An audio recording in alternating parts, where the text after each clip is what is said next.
being facetious or stupid, quite a modest one. To try and introduce, because in principle, actually, a lot of this program idea was Laura's. To think through the question of diaspora. So first of all, I want to thank Laura for the idea and for the work that she did in trying to bring this together. Welcome everybody to the Research Center for Material Culture. Today we are in Museum Folkakunda, and for many of you who do not know, the Research Center sits in the middle of 4 ethnographic museums. Here, Museum Folkakunda, Tropa Museum, Africa Museum, and recently the World Museum in Rotterdam. Now, it is a wonderful space to be in, primarily because what it does is that it offers us the opportunity to try and think through 500,000 objects and almost 1 million photographs. Now, you must admit that that's an exciting job to have, right? Yes? Oh, Jesus, the room is silent. I might be a little more excited than you. But it's an important work to do, to try and think with things and think about what it is that they afford us to think about in the world today. More recently, our work has been very much focused on questions of the colonial and what to do with colonial objects. We've been involved in a set of conversations, both nationally and internationally, in collaboration with numerous partners. Many of the curators who work here with us have been trying to think about how do we understand these objects differently, what are their afterlives, and how do they connect with the kinds of contemporary discussions around citizenship and belonging in Europe today. We've taken a few conceptual ideas to think with these objects. One of them is to think not just simply about reparations, but to think through the idea of what it might mean to repair historical wrongs. And how do objects participate in that? Not to think just about restitution, but whether or not it is even possible to restore earlier relationships that were constituted through the colonial project. More recently, we've been thinking through the framework of care. And what does it mean to care? Because as engines of caring, one could suggest that museums are that. That's what we do very well. We care for things.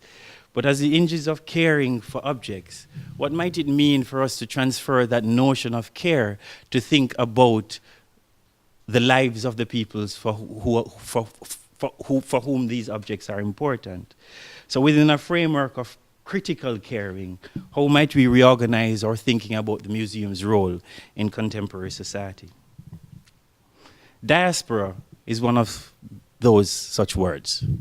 Diaspora offers us the possibility not just to think about motion and mobility, movement, and questions of identity, but it also affords us to locate the collections themselves within the contested terrain of questions around citizenship and belonging, globally, but also in Europe. So today, we're going to engage in this conversation around the concept of diaspora. We're going to think it through the work of many scholars who are here. Thank you for coming, from far, some of you, from near. Some scholars like Paul Basu, who is a critical friend of ours, so coming over is quite easy. Thank you, Paul, for this morning's keynote. And we want you to think with us about what it might mean to mobilize this concept. I know Laura has suggested some time ago that perhaps we will even try to do a publication from this, because it is such an exciting field of thinking that it might afford us something. There are a few ground rules in our work. Our ground rules are, we are not really that formal. So even though I stand up here looking like I'm being formal, we're really not formal. We try to encourage conversation and a kind of open dialogue. if you do not want to be recorded, or if you do not want the recording to be used in any way, please let us know so that we can delete you from the I was in a workshop 2 weeks ago or 3 weeks ago, where we constituted a deletion bureau, and the deletion bureau were 8 people who were deciding on getting rid of 20% of museums' collections each year. It was a fascinating exercise. I don't think that most museum people will do that, but it was nice anyway. But we will delete you. Normally, we should have a thing here which says that if you don't want to do it, then tell us. But please tell us. And so in the spirit of conversation, then what we want you to do is just put up your hand and ask questions and that kind of thing so we can have it. I won't be back, really. I hand over now to Laura, and I will be running around and asking myself some critical questions and giving trouble. But welcome to the Research Center for Material Culture. And one of the things I'd like to encourage is that you join up on our mailing list, because we have events like this, actually too many of them, but almost every week. Welcome. And welcome to you, Laura.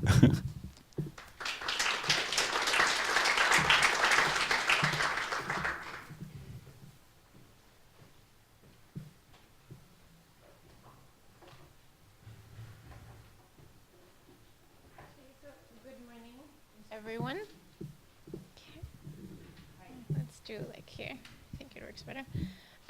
My name is Laura Osorio-Uregui. I am the event organizer. So basically this event came because in 2016 I applied for what was then called the Dr. Stephen Engelsman grant, now called the FEL, Junior Scholar, yeah.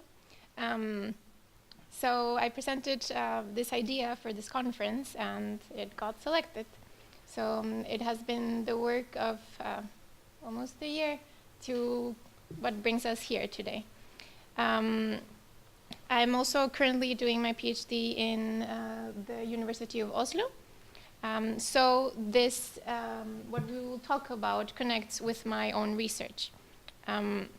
So first of all, I would just like to thank the Research Center of Material Culture, Wayne Modest. I would like to thank for logistics, Caroline Nakamura and Nina Kleikamp. Yeah. Obviously, all of the speakers, thank you for coming from near and far, as Wayne put it.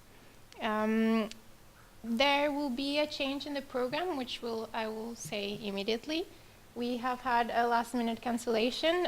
Sandra Dudley was not able to join us today, so that's why you will notice that the whole program has shifted. And this will give us some time for discussion, the final discussion, and if people have questions, it will also give us more time to elaborate on our questions. I would like to thank everyone that is here, so all of the attendants, thank you for walking in the really, really cold streets to get here, and also for the people that are live streaming right now. Thank you for watching us from the warmth of your home. So basically, I will just give like a little background information. My current PhD works with a community in Colombia, the Wonan community, that has been displaced from their normal territory into urban areas. So I am primarily focusing on their craft production, on their baskets, and how they are making baskets, continuing this tradition from the urban area.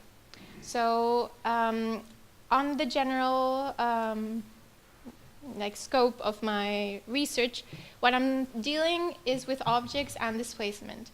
So how does displacement affect objects, and how do objects affect people that have been displaced? So during my own research, I've wanted to address also the issues of homemaking.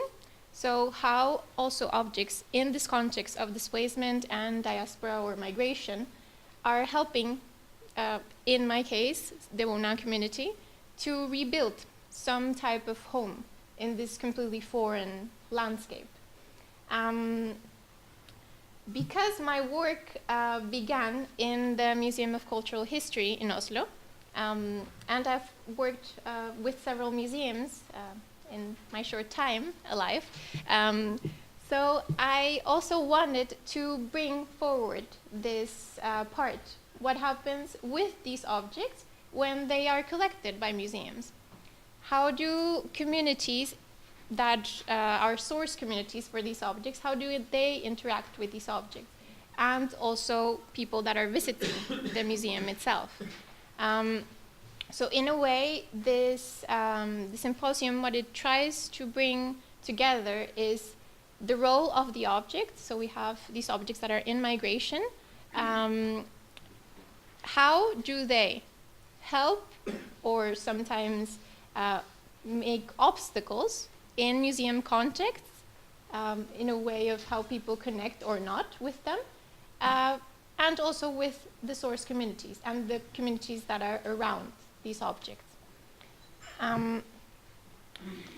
So basically that's the general idea of what we will talk about today. We didn't quite get the name of the source community you were talking about. Wonan. Wonan. Yeah, in my presentation it will be written, so you can, yeah. Okay, so we will go briefly through the program, so we all know what is going to happen today. So we will have, well, this introduction, and the whole symposium will be divided into two sections. So the first one will be Diasporic objects and museums, and the second one, Diasporic objects and the construction of home. Because of what I mentioned, that we had a cancellation, so it shifted a little bit, the program, but we will maintain the goal of keeping presentations to 30 minutes and 15 minutes that could be extended for questions, and if someone wants to begin a small discussion, that can also happen after the presentation. We will have a lunch break from 1 to 2 p.m., a coffee break from 3:30 until 4, and then we will finish with a roundtable discussion that will be led by Wayne Modest. So this first section of Diasporic Objects and Museums, we will have 3 speakers. First, we will have Professor Paul Basu, which will present a paper, or her presentation is titled From Object Diasporas to Museum Affordances. For those of you who are not familiar with his work, so Paul Basu is a professor of anthropology at SOAS University of London. He took his PhD at University College London, where he was associated with the Anthropology's Department of Material Culture group. He went on to teach at the University of Sussex before returning to UCL to run its Museum Studies MA program. His research has focused on the migrations of people, things, ideologies, and narrations of the past. For the past 15 years, he has worked in West Africa, especially in Sierra Leone, and more recently in Nigeria.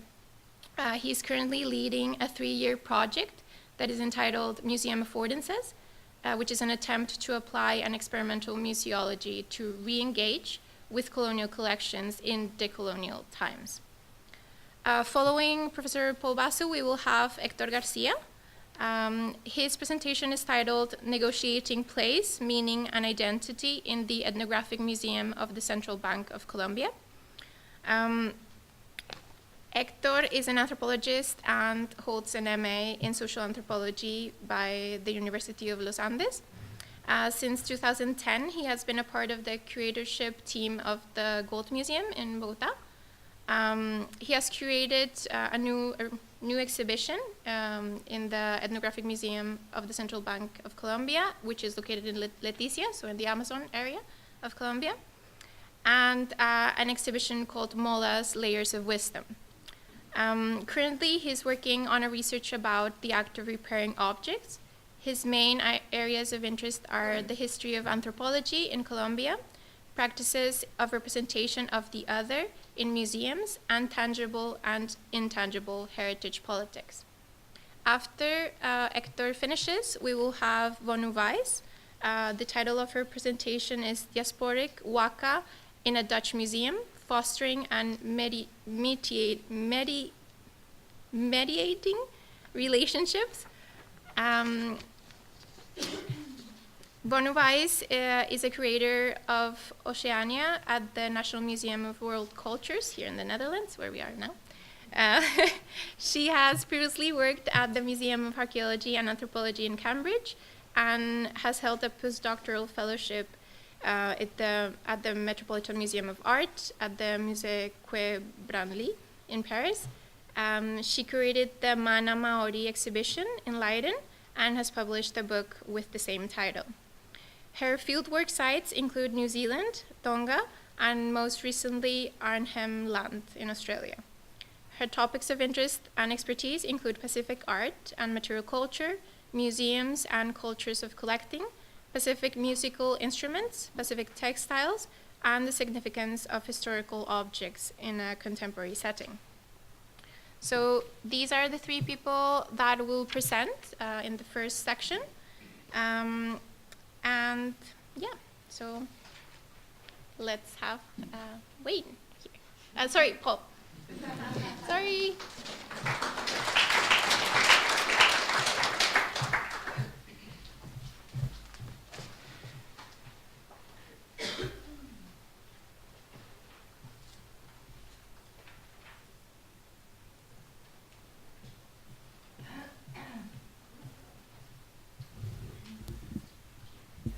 Great, and thanks very much for inviting me along today. Very pleased to be here.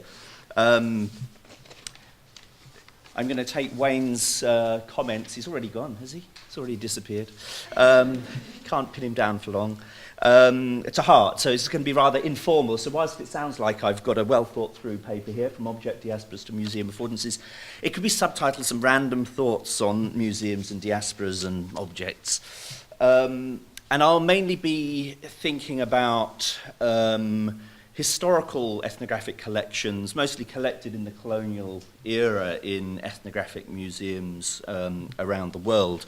Although a lot of my earlier work actually around people diasporas and place and so on was much more about contemporary kind of articulations of this idea of diaspora. So I'll largely be talking to some slides.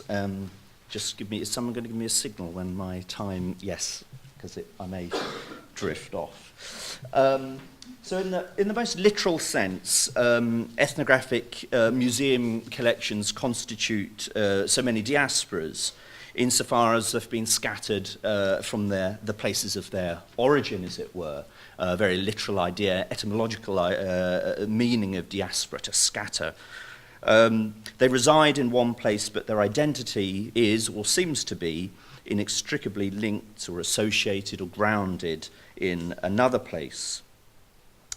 But beyond that very literal understanding of the kind of dispersal of collections, my interest really is, as again Wayne was suggesting, is about how this concept, diaspora, which of course is laden with very particular histories and connotations, might constitute a kind of a productive metaphor through which to think both about the poetics and the politics of ethnographic collections. Do they exist in a state of exile, longing, as it were, for return? Or are they quite at home in their diasporic locations? How do they exist in and materialize positions between these kind of dichotomized poles of exile and diasporic belonging? So how can thinking through diaspora help us think through the status, value, and ethics of ethnographic museum collections and address these perennial debates about the relevance of ethnographic museums and their collections today in this so-called post-migrant society in which the state of diaspora has become general in a way? We're all seemingly from somewhere else. We all have multiple affiliations, multiple senses of where we belong. So going back to some of the kind of discourse around diaspora, particularly since the 1990s, Tololian in the 1990s mentioned that diasporas represent the exemplary communities of the transnational moment. And following that kind of work, there have been various attempts to taxonomize this idea of diaspora. So we have the kind of paradigmatic victim diaspora, we have trade diasporas, imperial diasporas, labor diasporas, and so on and so forth. Each expressing a different kind of relation, particularly in terms of what motivated the dispersal from that originary place. So the paradigmatic victim diaspora is very much about coercion, senses of exile, longing for return. But this also recognized that there's a diversity of motives or things that involve varying degrees of coercion or kind of voluntary migration from places, whether that was to seek a better life elsewhere, economic migration, and so on and so forth. And in many respects, the circumstances around the dispersal of populations determines the nature of the diasporic condition in which those communities find themselves in. Although, as we know, that in itself is a gross simplification, and part of what I'd like to do in the first kind of bit of what I'll talk about is to, complicate that notion that if your ancestors were forcibly dispersed, that necessarily means you exist in a state of exile and a longing to return to the original homeland. Of course, we know that things are a lot more complicated than that. Nevertheless, despite recognizing this diversity of causes of population dispersal, the connotations and the motifs of the paradigmatic diaspora associated with exile and return is still very dominant. And actually an earlier research of mine, which was largely based on people who asserted a kind of Scottish diasporic identity. What was interesting there is that you found that there was a desire, as it were, to align their identities, their cultural identities, with a victimological narrative. It's not only the people that migrate and things that migrate, but also ideas and discourses and cultural narratives. So in my doctoral work, which eventually became this book, Highland Homecomings, one of the things I was interested in looking at there was this idea, the articulation of this notion of diaspora, and particularly how cultural narratives associated with biblical images of the Jewish diaspora, with stories of the Black Atlantic and so on, were actually appropriated into people's senses of identity, even though their ancestors may have been economic migrants in the early 20th century, let's say. Okay. So I was interested in how people came to align themselves with these dominant cultural narratives as a way of narrating a sense of dis-ease, of malaise that's actually much more harder to narrate by finding these cultural narratives which they could plausibly align their ancestral migrations to. And in the Scottish case, this is very much the narrative of the Highland clearances and what's framed as a kind of conflict between England and Scotland.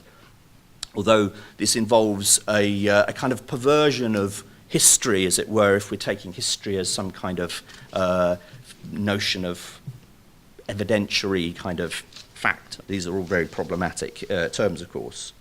So nevertheless, the point is here is that the connotations of different forms of diasporas shift around, and quite often it's the victimological narrative of exile and return that comes to be articulated, even where it may perhaps not be appropriate. And I'll come back to this in a moment. I should say what I'll try and do here is talk a little more generally about this notion of diaspora, unpack this concept a little bit, and then talk about a couple of kind of case examples relating this to material culture and specifically to kind of museums, and thinking through why this might be a useful term to consider in relation to museums. So this idea of exile return is kind of premised on a particular notion of cultural identity, which is about a kind of essentialized identity, this static kind of isomorphism between the person, an ethnicity, a place, a culture, a material culture, a language, as if these things are neatly bounded up together. And of course, how objects migrate with people but still link them back to these places, these essences. So we have material culture that travels with people. We have also immaterial culture, stories, songs, languages that also move with people. And again, in that Scottish context, these motifs in poetry, in music, in material culture are very apparent. And they're largely an exilic imagination that's being articulated and brought into this positioning in the present. This notion of a world made up of bounded, essentialized culture zones from which people become exiled is, of course, part and parcel of what, particularly in the 19th, early 20th centuries, the project of anthropology in many respects constructed. And so we're in the context of ethnographic collections assembled in those periods. A lot of the time it was precisely to construct this notion of bounded identities that we're trying so hard ever since, in a way, to kind of undo and unshackle ourselves from this notion. And in many respects, by critically thinking through this notion of diaspora, which runs contrary to a lot of cultural politics, because there's, of course, particularly in those contexts where people's ancestors were coerced into migrating or being taken elsewhere, the investment in that notion, in that sense of identity, is paramount. So it's a problematic criticism as well, because, of course, one has to be mindful of the politics involved in all of this. However, if we think in a broader sense about the human condition, of course, the history of humanity is a history of movement and migration. So whether we're talking in deep pasts in terms of the dispersal of human being around the world, or of course in terms of much more recent human movement. So there's a diversity of forms of coercion or voluntarism that led to this dispersal of people. We can't level all of that and say, well, we're living in this transnational world that all migrations are somehow equal. Of course, there are histories which shape them in very different ways, and we need to be mindful of this. Whilst there's this rhetoric of cosmopolitanism and mobility and being at home in these diasporic contexts, of course, as Stuart Hall reminds us, we need to think very much about how these, the understanding of these different diasporic formations, as it were, inflected by these particular histories. Stuart Hall's kind of discussion of diaspora I still find very inspirational, even though we're talking of a piece of work now nearly 30 years ago, of course. I think a key point here is that even within those so-called victim diaspora contexts, this notion of the essentialized identity is, as he put it, very much a positioning. Okay, these are strategic, not always self-consciously strategic, but nevertheless they do some work, as it were, these particular identifications with particular other places. But as Stuart Hall reminds us in this quote, we're wrong to place, to regard as this idea of truth, as it were, being buried, the true identity of self buried somehow within oneself and linking to these other places. And he articulates this here in terms of cultural identity is not only a matter of being, that sense of an essential identity, but also of becoming. And I think this is a very powerful notion, this notion that our identities are shaped very much in the present and in the future, as it were, on this kind of trajectory. And the particular articulations of these histories are part of our positioning, the politics of what we're wanting to do with our own identities, as it were, in the present.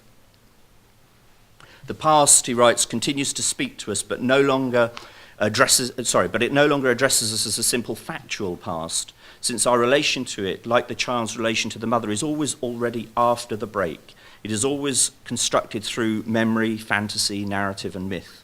Cultural identities are the points of identification, the unstable points of identification or sutra, which are made within the discourses of history and culture, not an essence but a positioning. And of course, thinking through this in relation to museum collections, historical museum collections, these two are resources which are used in this positioning process. These are the resources which people, along with other kinds of narratives, etc., can be articulated in this project of positioning. I also always am drawn to James Clifford's kind of comment here. Diaspora cultures mediate in a lived tension the experience of separation and entanglement, of living here and remembering, desiring another place. That sense of in-betweenness, which is, I think, profoundly tied up with the diasporic condition, which, as I mentioned earlier, in some senses has become a general condition. Nevertheless, we have this idea of a dichotomy between the roots and the routes or roots, being and becoming, different positionalities in this kind of cultural field. It's interesting to think how this then kind of can be mapped on to thinking of material culture and thinking of museum collections in ethnographic museums in particular. We tend to associate ethnographic collections with this kind of idea of roots in some respects. As I mentioned at the beginning, by definition, they've come from elsewhere. They're residing in these diasporic locations, and yet part of the work that they're put to is always linking back to that other place. They're articulated within that kind of a way. So they themselves are kind of, we're celebrating their rootedness. But in many respects, that also is a kind of a problematic, because part of that sense, these are exiled objects, is this notion of return, of course. So discourses of repatriation become very easily articulated. If, however, we think of, along Stuart Hall's kind of line of becoming and the roots of diaspora, where actually they're not separate from that originary place, but somehow also at home and in a creative space of diaspora, a positive creative space of diaspora, it complicates that straightforward notion of, you know, where do these things belong? And of course, they belong somewhere in between these poles.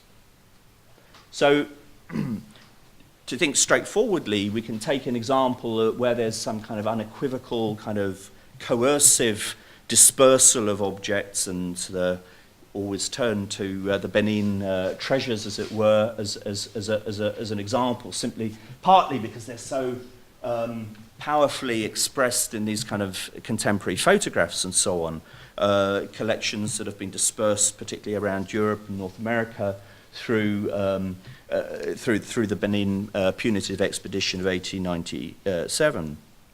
So we might see this as the classic victim object diaspora, objects that are in exile, that have been forcibly removed, and which long to return in some senses, and hence the politics around that. I'd like to just contrast that with another case, and I'll be talking a little bit more about this person here. This is Northcote Thomas, who was the first government anthropologist in Britain, but appointed by the Colonial Office in the early 20th century to conduct a series of ethnographic surveys in southern Nigeria and Sierra Leone. And I'll come back to him, but what's interesting here is in the course of these surveys, he collected a huge amount of material, also took many photographs, sound recordings, and so on and so forth, but some really impressive collections. And what's unusual is that we have just the trace of his collecting practice evident in some of the correspondence that I've managed to dig out. And this is actually quite unusual to find some of this, because what we find in his correspondence, and these are letters to colleagues in the British Museum, to Joyce and Reed. Reed was the kind of effectively the keeper of ethnography at that time. Joyce was his kind of second in command. He's talking specifically about how he's purchasing these objects. So he's writing to Joyce here in 1909 from Nigeria. I'm sending, and by the way, Thomas was working in Benin City, 10 years after the punitive expedition. So in the interregnum, when the Oba was still exiled in Calabar. So it's close on the heels of that other collecting moment. I'm sending off collections shortly, about 200 objects, some rather dear, but prices are up in BC, in Benin City. Tell Balfour, I'm sending him an iron lamp. I will buy him a brass one if he likes. They cost 12 and 6 to 15 shillings new, old ones correspondingly dearer. So in contrast to this notion of colonial loot, objects taken by force, what we see here is Thomas, the anthropologist, buying stuff at the market, a market that's determined by local sellers, you're setting the prices, these kind of things. Particularly the old stuff is expensive. You can commission the new stuff. So it's a very different narrative than we're used to hearing about the acquisition of things at this time in somewhere like Benin City. We find that the kind of the industry for these things is buoyant, that there's a vibrant market in the selling of these objects. Here's another letter to read. I've sent off during this last month some 1,300 objects. I've just got some wonderful secret society dresses, 4 in all. I've ordered all the jujus in Benin City to be carved, probable cost £25. I go from here to Sabongida, Abedi, Ida, etc., and can easily buy another 2,000 to 3,000 if you can find the money. If you cannot, I fear Berlin or the Yankees must have them. So this notion that Thomas, the anthropologist, is commissioning these ethnographic objects, these authentic objects, which will then be sent to somewhere like the British Museum. And of course, we see the kind of competition that's going on. The ethnographic museums in the States, in Berlin, who will have them if Thomas isn't there collecting them for Britain in this case. Okay. Interestingly, the British Museum didn't want any of this stuff, actually. Thomas made the mistake of thinking that he had a big budget from the BM to be spending on all of this. Reed reminded him that his budget of £50, which they discussed, was actually his whole collecting budget for a year. And why did he think that he alone should be spending this for him on this one expedition? Reed didn't like this idea that these things were bought on the market, or that he was commissioning these things to be made. Things that we'd now say, this is our ethical collecting practice these days. We find local craftspeople and so on, we commission these things for our museums. At that time, clearly this notion of authenticity, that the object shouldn't be something that suddenly you've just paid to be made, was not seen as part of this. So we're seeing a different kind of story here. However, before we get carried away to think that Thomas was a new man, as it were, not involved in these kind of colonial power relations and so on, he goes on in this same letter to read, I'm fit as a fiddle and cover 12 miles with my gun most days, hunting and so on. That was how I unearthed the dance dresses. They were in a bush house. I only got them by drawing up my force of police, 1 in number, and threatening some 50 chiefs, etc., that I would take them by force if they did not agree to sell. So that complicates things, of course. So on the one hand, he's purchasing things, he's not stealing them, these are not colonial loot, but there we go. This is within a broader context of colonial power relations, including the threat of violence, apparently. People are being forced to sell in certain contexts. So I don't want to paint our man Thomas as some kind of hero either. It's all about ambiguity then. And, that places us back in that middle zone, in the in-betweenness, which was the theme of this book. If Sandra had been there here this morning, she contributed a chapter, an interesting chapter, which relates, I think, to perhaps what she might have been saying here in this book as well. And how this diasporic place of in-betweenness is also manifest in the material flows in the colonial era. And what I especially liked about this Sierra Leonean Sunday Society mask that's on the front cover of this book is this spirit. After all, this is a spirit who's adorned with this European-style hat. And we can see how the hat, as it were, made this migration to West Africa and became a symbol of authority and so on in local power structures, but also cosmologies in terms of the spirit world and so on. At the same time as something like this mask moved in the opposite direction to Europe, initially for display in the colonial and Indian exhibition of 1886. Ironically, it was articulated as this kind of epitomizing the kind of the otherness of West Africa's kind of spirit worlds and so on, and yet there it has that Western hat.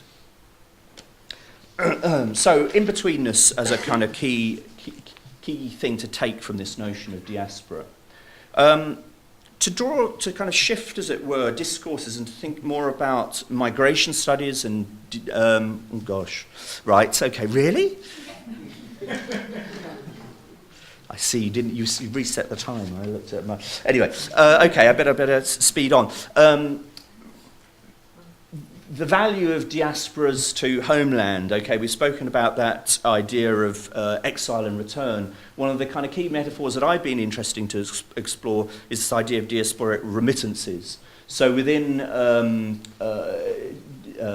development studies, for instance, one of the key ways in which diasporas are invoked is through their value, their economic value to places of origin. Which the money that's sent back through family networks and so on far outweighs a lot of development budgets and so on, aid development budgets. So there's a keenness to open up what are so-called remittance corridors to ease those economic flows. This is a metaphor that I've kind of worked with in my work in Sierra Leone, for instance, to think of the diaspora of Sierra Leonean objects that have been dispersed from Sierra Leone and now reside in Europe and North America, and how we can think of the value of those objects in their diasporic locations for Sierra Leone, and to think through this idea of what symbolic value do they send back, and how, as museums, can we open up corridors, these remittance corridors, so that these values can return. And had I more time, I would tell you a little bit more about this project, which was all about digitization on the one hand, but also about thinking through this idea of how value could return by virtue of these diasporic relations. How can value return along those same corridors, as it were, that these objects have migrated through to find themselves in these ethnographic museums?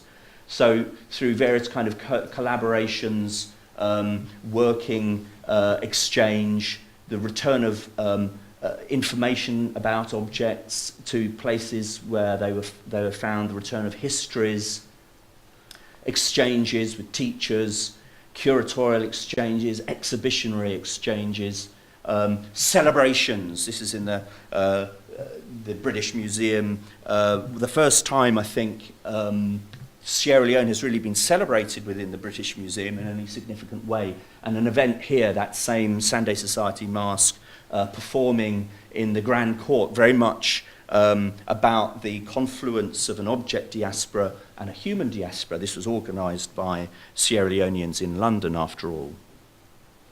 So very, very, very briefly, in conclusion, I just want to mention this project Museum Affordances, which was going to be the second half of my talk, had I not rambled on too much. An experiment really with this idea of the multiple investments in these historical ethnographic collections. Not only the source communities, as we are all familiar with, but also how do these intersect with diasporic communities? And this is something we're trying very much to think about in this project, re-entanglements. And so this is working with those collections from Northcote Thomas that I mentioned earlier. And part of this is about mapping those collections. They're all dispersed in different institutions. They've become divorced from each other. Sound has become divorced from image, has become divorced from object, and they've, in many respects, become divorced from these places that they were collected. So part of it's about doing that kind of real collections-based work. It's also about taking this material back. What does it represent to communities? The return of these diasporic objects, images and sounds to those same communities from which they were collected. So again, this kind of photo elicitation and the return of copies of this kind of material. However, and I'll just touch on this in conclusion, it's very much also about trying to engage with Sierra Leonean and Nigerian communities in these diasporic kind of positions. And I wanted to throw out another idea there about the digital diaspora, because this is a space, going back to Stuart Hall, and these resources which diasporic communities are drawing upon to shape their cultural identities and their narratives, how the digital is very important in this, in many respects, because this is the repository, this is the place where a lot of our collections and images end up being most accessible. And these are curated and debated in lots of interesting ways on Facebook and so on and so forth. And indeed, many of Northcote Thomas's photographs in particular have found their way through one way or another onto the internet. Actually, a very small percentage of those that are existing, which we're now trying to make more accessible, but nevertheless, it's interesting how they're there through digitized copies of books and so on and so forth. And I want to just read you this little quote from a woman that got in contact with me who wanted to see if she could get a copy of this, a high-quality digital copy of this, so that she could print it out and put it on her wall, because she'd got it off the internet, but of course it was just some pixelated little kind of thing. So I just want to read you this, because I think this really articulates something of the power of these. The image, this image, has possessed me since I first saw it, and I would greatly appreciate your help in being able to behold it every day in high definition. I'm a young Igbo woman raised in the United States, trying to weave together an image of pre-colonial Igbo life through early ethnographies and whatever of the rapidly fading intergenerational stories I can preserve. My brother, another stereotypical third culture kid, found a PDF of Northcote's book online a couple of years back, and the rest is history. Every time I look at that photo, I feel like I am in that square, behind the middle mask. I hope to open museums in Nigeria dedicated to Igbo history and culture, revive old community celebrations, and create programming and curriculum and all things Igbo and West African over time. I moved to Nigeria 3 months ago to get started, and you may be holding the finish line ribbon to step 1. Get those spirits on the gallery wall in my living room. We all have to start somewhere. And I think this really is an everyday, commonplace statement in many respects. It articulates so many people's desires to ground themselves, to find home, even though they're actually very much at home in this mobile space.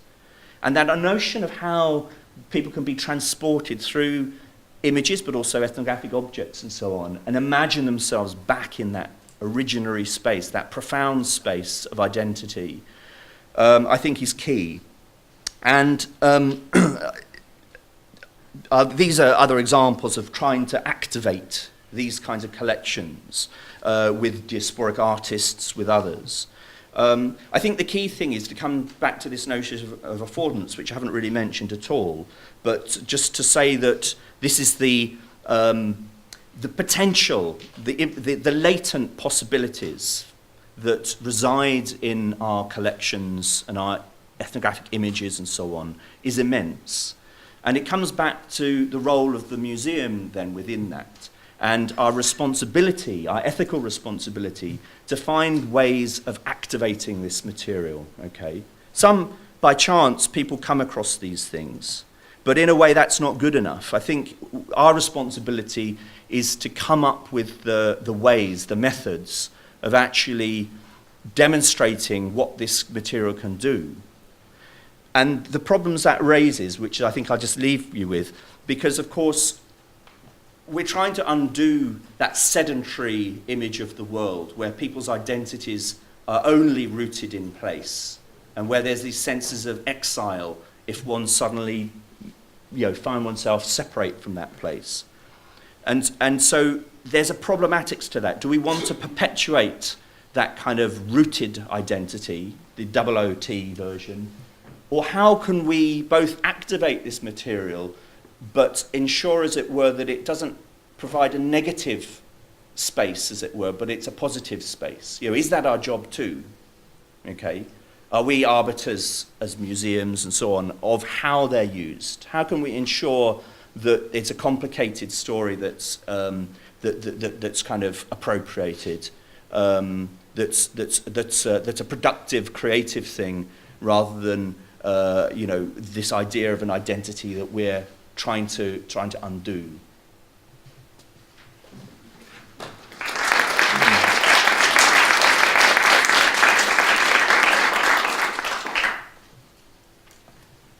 Sorry, that was rather rushed and rambled.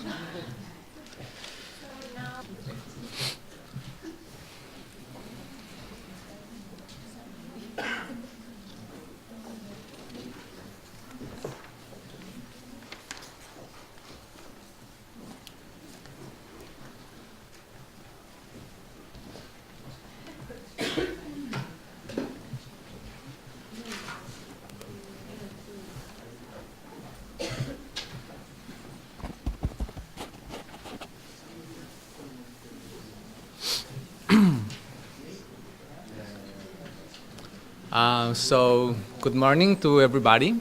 I'm very thankful to be here. I'm very honored to be amongst these colleagues, and I want to thank Laura for the invitation and to the Research Center for Material Culture for hosting this event. My name is Hector Garcia Otero. I am from Colombia. I'm working at the Gold Museum of Bogota since 2011. And I'm going to talk about the Ethnographic Museum of the Central Bank of Colombia, which is in Leticia, in the Amazon. So Leticia is located in what we know as the Amazonia Basin, which is roughly this green area we see in this map.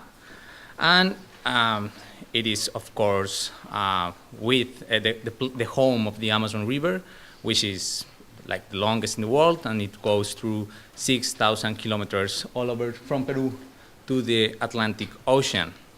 It is what we call a world of waters. So if you ever go to the Amazon, just prepare to see water in different shapes and colors and sizes, and it is a wonderful place to be. And Leticia is right here. It is one of the most important cities of Colombia because it is its southernmost city. And it has approximately 33,000 inhabitants, and it is located on the bank of the Amazon River. And it is also located in a place where it meets, where Colombia meets Peru and Brazil. So in a place we call the triple frontier, or tres fronteras. So the three countries meet right there. The collection of the Ethnographic Museum, which is the object of my presentation, was formed between the 1960s and 1980s by Father Antonio Jover Lamaña. Antonio Jover Lamaña was a Capuchin friar from the Order Friars Minor Capuchin, and he was born in Barcelona in Spain in 1924. and he died in Leticia in 2008, in Leticia, in Colombia. He established several missionary centers in the Amazon region. Some of them were along the Amazon River. One in Leticia, right here, something you would call like the headquarters of his service, and the other ones in Nazareth and Puerto Nariño. Some settlements mainly formed by Ticuna people, one of the ethnic indigenous groups that lives in the Amazon. He also had missionary centers along the Putumayo River, in Tarapacá, La Chorrera, and San Rafael. And he also had settlements around the Caqueta River basin in La Pedrera, Mirití, and Araraquara. These little rectangles show some of the places where he had the missionary centers. A large part of the collection actually comes from these settlements or from settlements near around these missionary centers. The collection is formed by approximately 350 objects. They are identified in different manner as belonging to different Amazonian ethnic groups, such as Muru y Muinane, Bora, Yucuna, Tanimuca, Macuna, Ticuna, or Witot. I know that sounds like drop naming, but it is a testimony to the diversity of the Amazonian region, and that's just in Colombia. In Brazil or Peru, you would find several others, and that's just cultural. When you go to linguistics, it's even bigger. You can see their baskets, ceremonial attires, stools, and hunting and fishing tools that form the collection.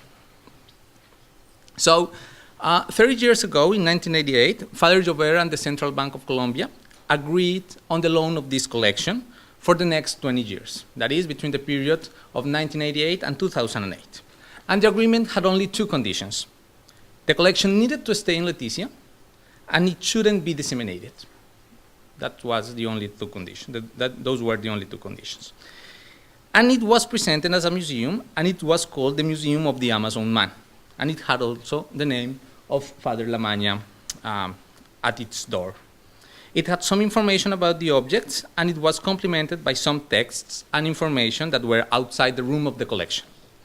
After these 20 years, the parts, Father Jover and the Central Bank, left the opportunity to the bank to consider the definitive donation of the collection.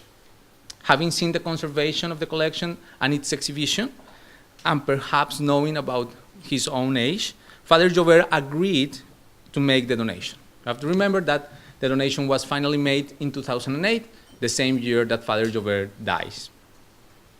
The bank accepted the donation, and it is today the largest of its kind to its own collections. This is how the museum looked back in this first exhibition. These are some of the objects showed in the room back then. And since 2011, a curatorial team, of which I was part of, began to work in the new exhibition and in the new activities of the museum. And finally, in 2015, the museum opened renewed, and it looks like this nowadays. I want to address in this conference some of the biographies of the objects and what did these biographies meant to the practices of collectionism and exhibition of the objects in Leticia. At the end of my conference, I would like to share some aspects of the renovation process and what is happening today to these objects, to the museum, and to the history of travel, displacement, and the diasporic condition of the collection. So one of the greatest worries I had when I began to work in the project of renovation of the Leticia Museum was the legitimacy of the possession of these objects. I entered the museum staff, the Gold Museum staff, in December 2010, and I was assigned to the project in January 2011. So just at the beginning of my career at the Gold Museum, I didn't have information about the collection, or for that matter, about the museum. I first traveled to Leticia around March 2011, after spending a lot of time trying to catch up with some of the anthropological literature of the region, and especially of the Colombian sector of the Amazon. But the goal of these visits, and of the first visits I made to Leticia, was, from my own point of view, very, very simple. I wanted to grasp the connection of these objects to the so-called source communities and their feelings about their place in the Banks Museum. So the first thing that stood out was a certain feeling of gratitude to the institution for the keeping and preserving of the objects. And this was very strange to me. I am most used to read about claiming for repatriation from all over the world. And even in Colombia itself, it is a very familiar discourse, especially for archaeological collections that are outside the country. So my surprise was even bigger when I understood that it was not only gratitude towards the museum, but also towards Father Jovert's enterprise of collectionism. How come this collection didn't arise anger against colonizers, against, for instance, the religious missions or the central authorities of the nation? Why property of these objects was not very firmly disputed, but rather loosely accepted and seen as a fair thing?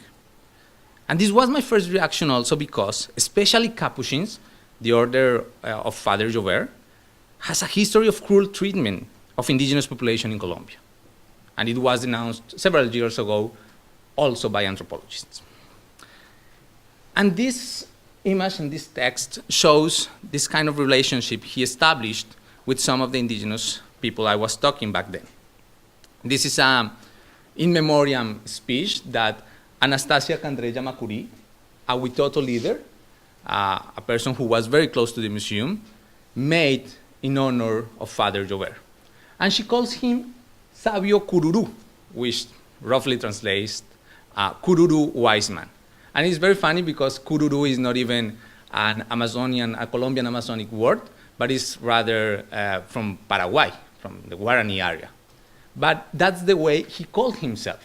Father Jovert called himself Wise Man Cururu. And he identified himself, and evidently Anastasia did as well, indigenous fisherman of the Amazon.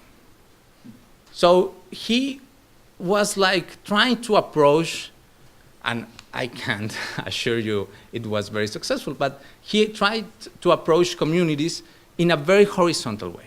And I think that marked a lot the relationship between these communities and Father Jovert's job.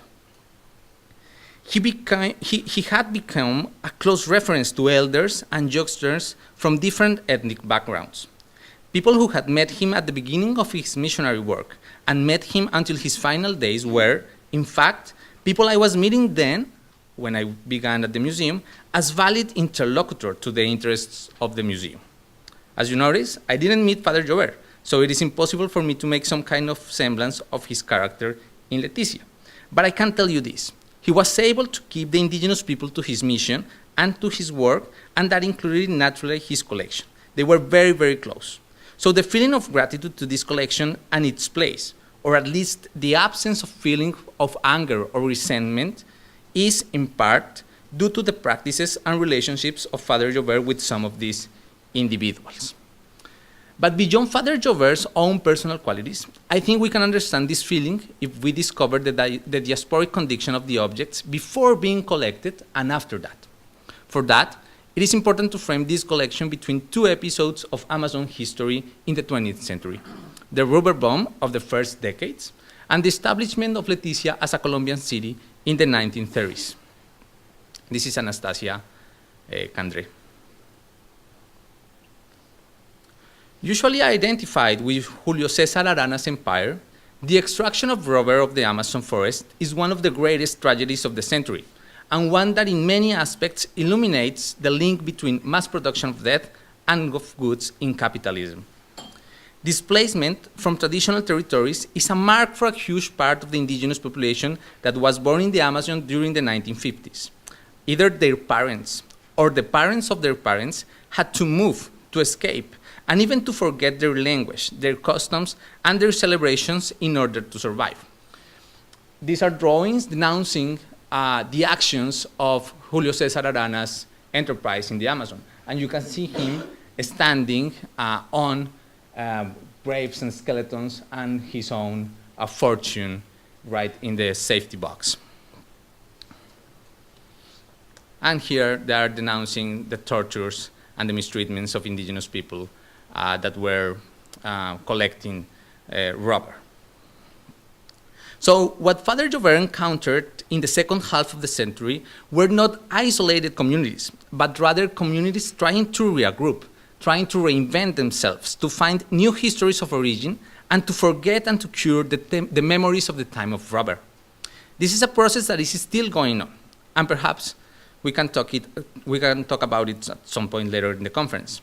But this means, at least from a historical point of view, that the objects collected by Father Jover were being made essentially in the context of resistance, but not vaguely resistance to civilization or evangelization, but to physical and biological and cultural annihilation. The fact that Father Jover was collecting these objects was not a sign necessarily of dispossession, but it could have meant a way to survive and to send a message to the future. In that light, we know for a fact that these objects were collected not from a pristine source, but rather from sources in movement, communities trying to reestablish themselves in the forest once again. There is not a great sense of turning up objects from their original homes, because that home was already lost in this massive tragedy. The displacement of where should we locate the origin of the objects is very significant. But it is only relevant if we understand the nature of the destination of the objects, that is, the city of Leticia. And although we think today of Leticia as a Colombian city, it was a Peruvian port right until 1922. And it had some relevance for the commerce along the Putumayo and the Amazon rivers. But after that date, after 1922, it became officially Colombian. And nonetheless, in 1932, some Peruvian citizens decided to take back Leticia and instigated an international conflict between these two countries. The war ended a year later, and in 1934, the Colombian state decided to increase its presence in Leticia. To fund the war, some people even donated archaeological gold objects. Some of these kinds, you can find it in the Gold Museum, where I work, but also in the National Museum. And that very same year, in 1934, after the war ended, the central bank opened its office in the city, in Leticia. And during the 1940s and 1950s, some years right before Father Jover arrived to Leticia, the population of the city had increased notably. On one side, indigenous population was migrating to the new city. For some of them, Colombia was the opposite of the robber and the robber's extractors. They were often called just Peruvians. So to go to Colombia meant a way to not being in Peru. And on the other side, peasant population coming from the Andes, from the interior of the country, were going to this new land of opportunity, not only following the official propaganda about the city, but following their own history and spirit of colonizers of the forest. When the Order Friars Minor Capuchin assumed the apostolic prefecture of Leticia, that is like the chief Catholic office in the city, in 1952, indigenous settlements were forming around Leticia, up the rivers, but also right outside the city, in what we call today the kilometers. And this is the denomination we have to the settlements that are located along a dead-end road that goes right into the forest and disappears completely. So just imagine you have this road, and you go there, and suddenly it's the forest, and you can't go any further. And it sounds strange, but it is like that.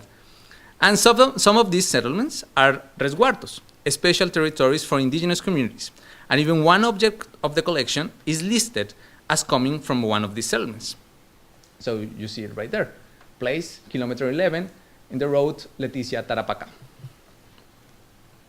And this is the object, what we call a yadico, object of percussion that you put on the ground.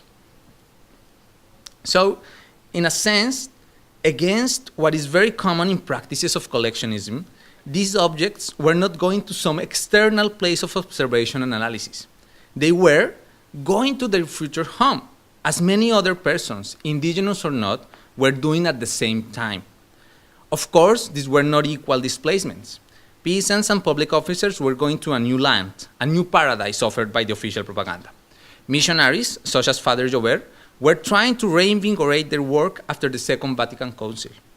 And for a great number of indigenous people, it was a migration to a new opportunity, once again, to live in the forest.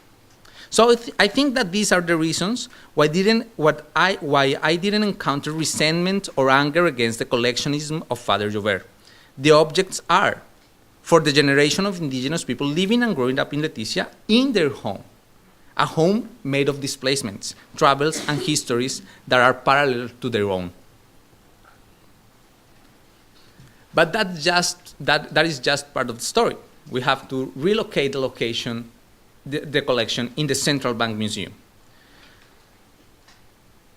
Because although you may say that Father Jover's collectionism was okay for the indigenous population, you can also may think that the mobilization of the collection from Father Jover's house to the central bank could have felt like some kind of aggravation to the people. So under what conditions may we understand the relationship between this collection and the bank's museum? And I think that the first aspect of this relationship that has to be highlighted is that with the objects exhibited at the bank and managed by that institution, it became a public collection. They were no longer limited to some people interested and close to Father Jover. Now they were open to everybody in Leticia. And in fact, the land in which the Cultural Center of Leticia was built was a public gift that the Council of Leticia gave to the bank to celebrate its 50 years of service of the institution to the capital of the Amazon. But once again, one could wonder why this public office is still highly appreciated. Colombia is, and it has been for a long time, a place where citizens distrust its public offices. We are convinced that corruption is everywhere and that people elected to some positions are cheating on us. And you especially would like to mistrust institutions managing all the money. But curiously, the public perception of the bank is the exact opposite. And I am not trying to sell you a good image of my employer, although it is okay for me to do that. But I want to talk about the perception of the institution, the public perception of the institution. For the past decade, it has been consistently ranked as the most or the second most trusted institution in the country. And this is in spite of the fact that the central bank is a very cryptic institution. It manages a very technical language, and in your daily life you can't understand very clearly what they are doing. But I think that this paradox of being trusted at the same time that is a very cryptic institution has a very straightforward solution. They have done for a long time a kind of soft internal diplomacy, relying on their cultural activity. And this cultural activity has not been only done in the most important cities of the country, such as Bogota, Barranquilla, or Medellin, but also and especially in the more historically relegated ones, like Florencia, Buenaventura, or Leticia. So that means that in some cities, and for some of the citizens of the country, the cultural activity of the bank is the only stable, reliable, high-quality cultural presence of the country. So this is what I mean when I think about this kind of soft internal diplomacy. So if we consider that the placing of the collection in Leticia was part of a travel in search of a home, the opening of the museum ratified the city as the proper home of the collection. The museum was always considered a museum of the material culture of the people living in and around Leticia, and had always had indigenous guides, researchers, and young students, and even kids going back to the collection. For those 20 years, between 1988, when the museum opened, until 2008, when the collection was received, the museum became the proper home of the collection.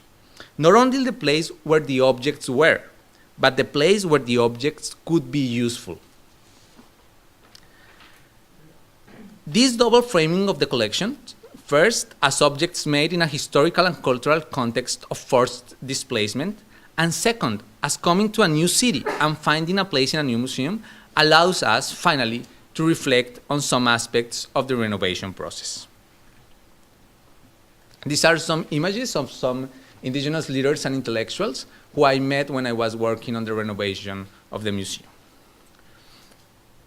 So the first aspect illuminated, as I said in these meetings, was this sentiment of gratitude towards the collection and the museum, expressed very clearly by leaders like Hitoma Safaima.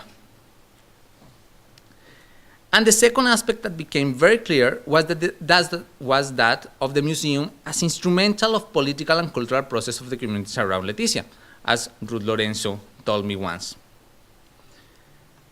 I had at the beginning of the project a very firm intention to not reify cultural identity, ethnic boundaries, as if they were communities separated between them and in opposition to the history of the rest of the country. The historical perspective of my own curatorship helped to solve some of these issues.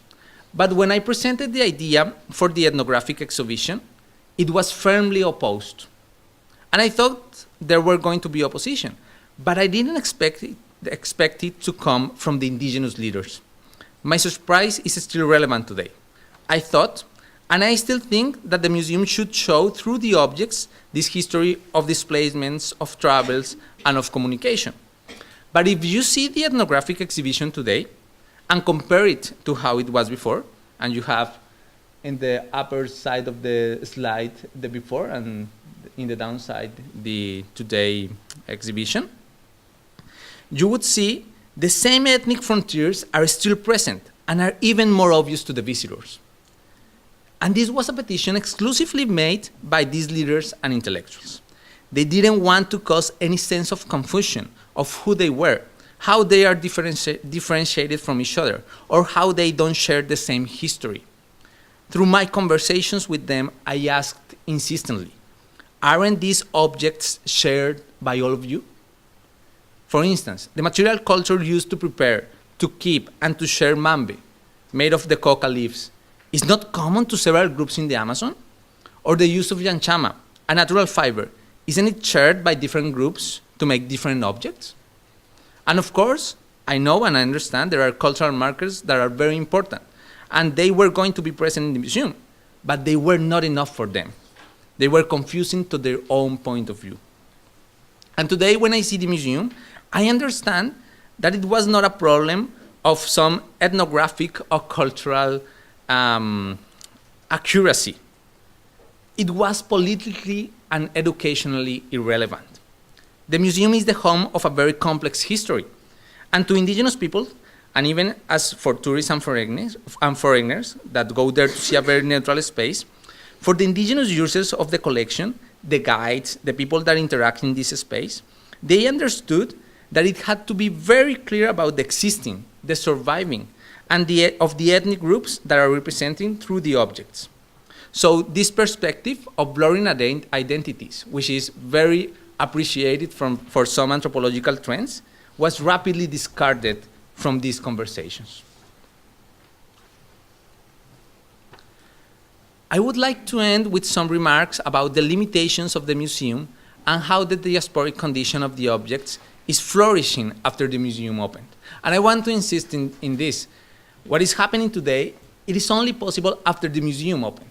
When the museum was closed, or even before the renovation, it didn't spark this kind of conversation and of activism around the museum.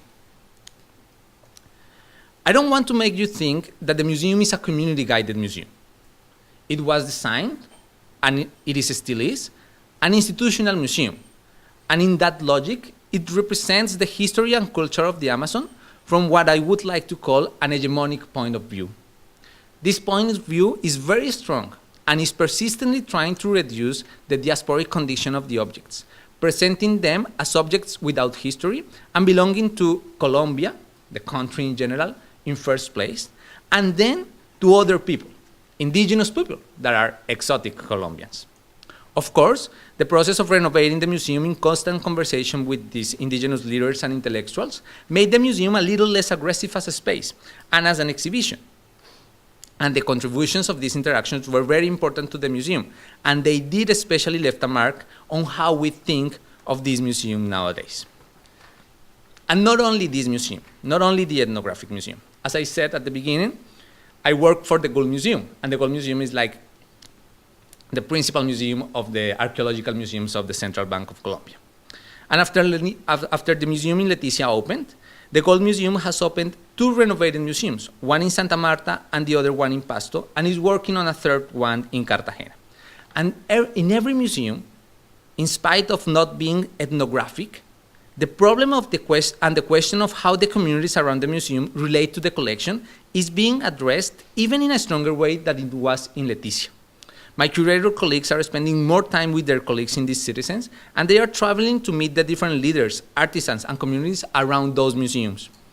And I know this sounds like what every museum has been doing for the last 30 years, but it wasn't the case to the Gold Museum. This museum is highly closed, very expert-oriented, and in the way it presents the collection and in the way the information interacts with the visitors.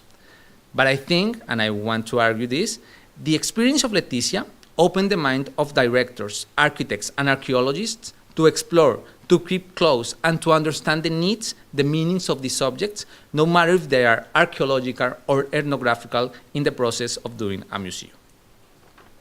So coming back to Leticia, and after 2015, we began to work with a former colleague, Salima Kure, in a project to explore the meanings and uses of material culture in the collection with more indigenous leaders and researchers.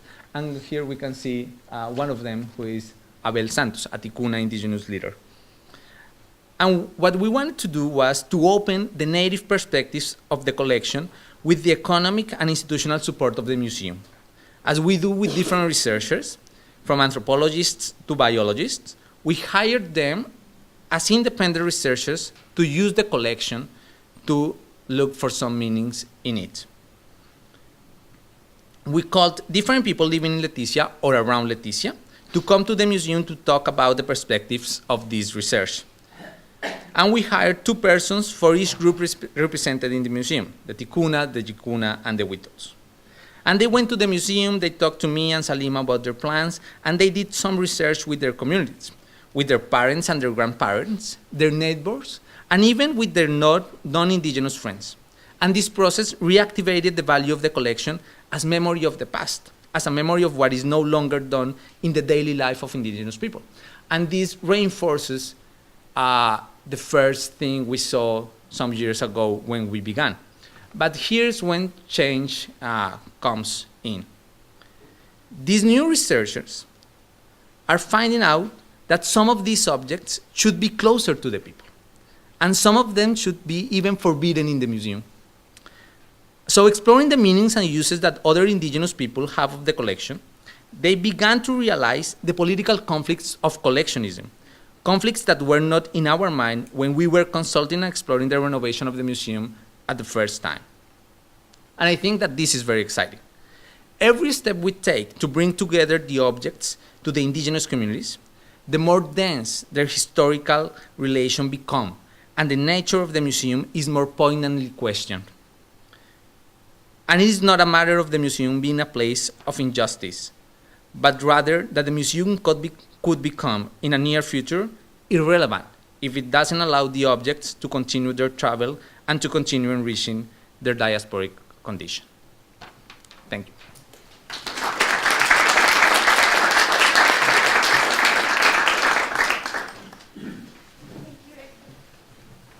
Does anyone have questions?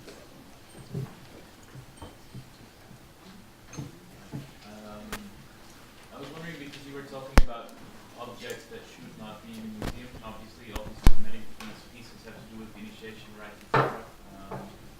How do you deal in the museum with issues of sacrecy and secrecy, and whether you share information that's culturally sensitive with?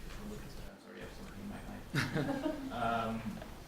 So how do you deal with these questions of objects that might not be suitable for display, or that have contextual information that is actually should not be accessible to everyone, both within indigenous communities and outside indigenous communities? So this is a very recent development of the research that is happening right now in Leticia. And we haven't done a modification to the exhibition. So actually the museum is very, it hasn't have a lot of information about the objects, but its mere presence in the exhibition could be very sensitive. So what we are trying to do right now is to collect more information about the secrets of the objects and how they interact with today communities. Because, as I said, it is very interesting that at the beginning of the process, nobody said anything about that.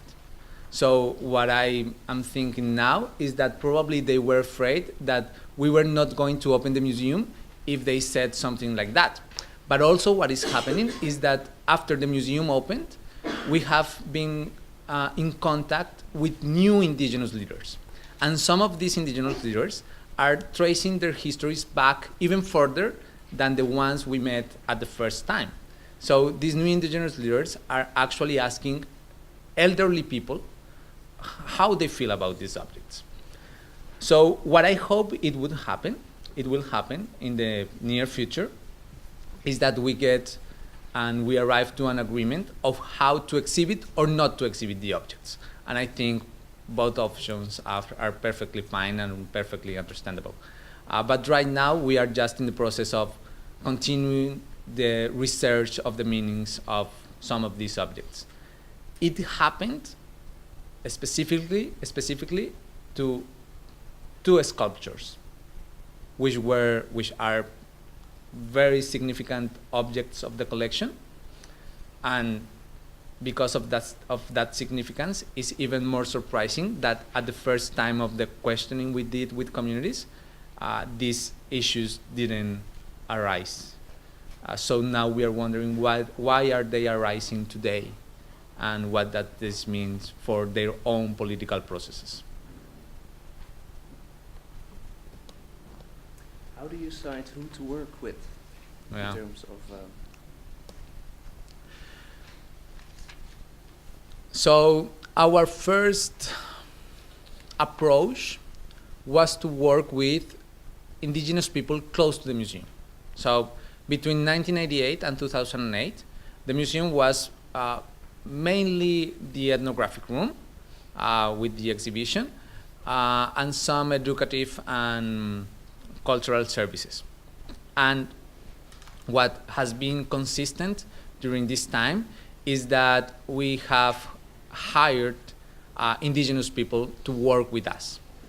And there's a very close relationship between indigenous population and public institutions in Leticia. For instance, not only in the cultural services of the central bank, but also in the National University of Colombia, which has a location in Leticia, and with other public investigation institutions.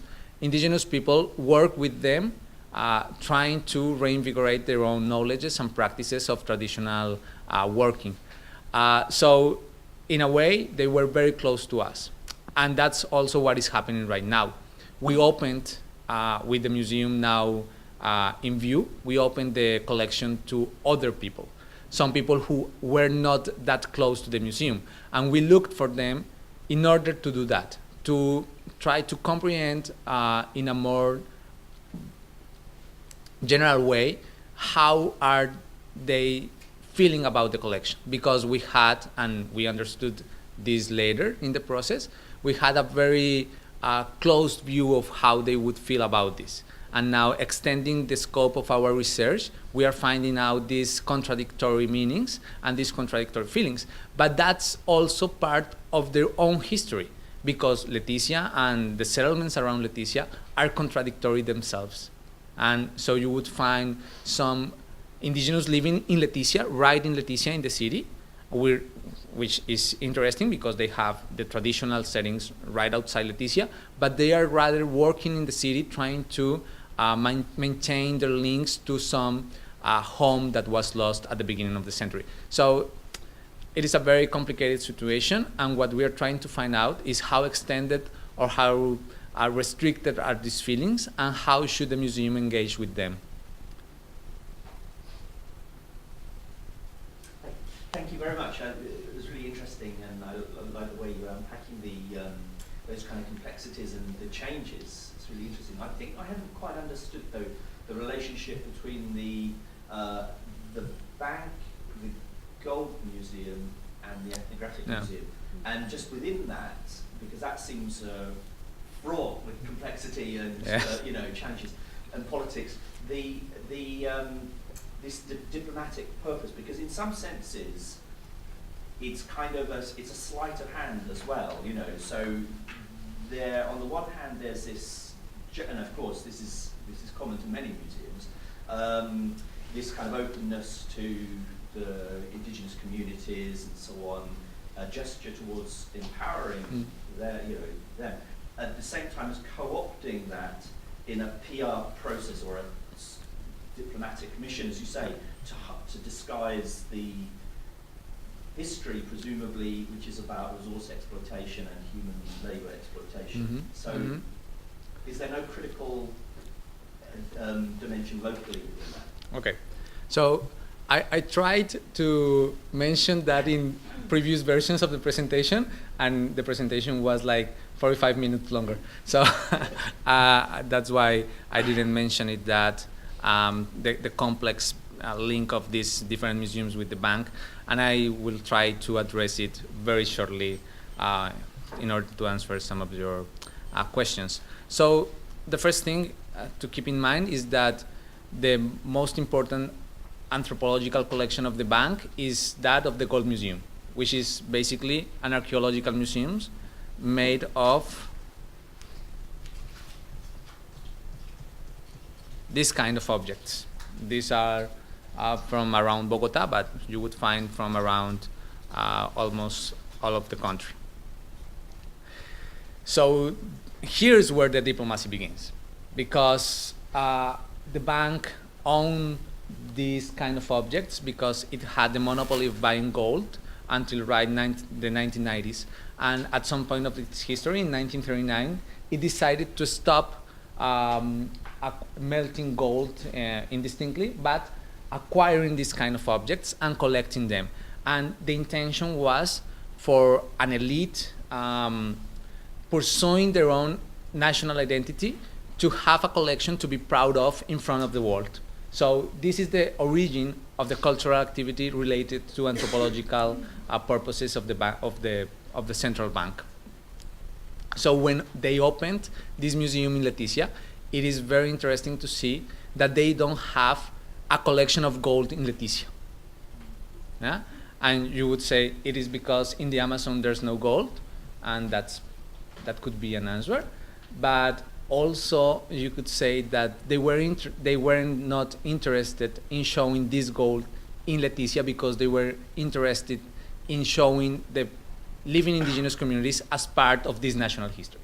So there goes a kind of appropriation of not only the image and the working of the indigenous people, but also of linking them with the archaeological past, which is a very tricky thing to do because they are not part of this past, they are part of this present. And something that you see frequently in the visitors book of the museum is that they are very thankful for the exhibition of their ancestors' culture, as if they were already dead.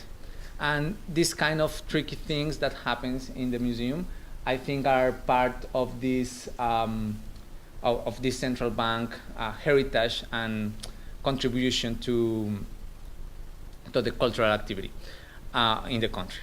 And yeah, I would emphasize that. I would say that this is part of a very selected group of people trying to keep their own image good for the rest of the country, and the institutional image of the bank and of the work they are doing separated from the politics of their actual work.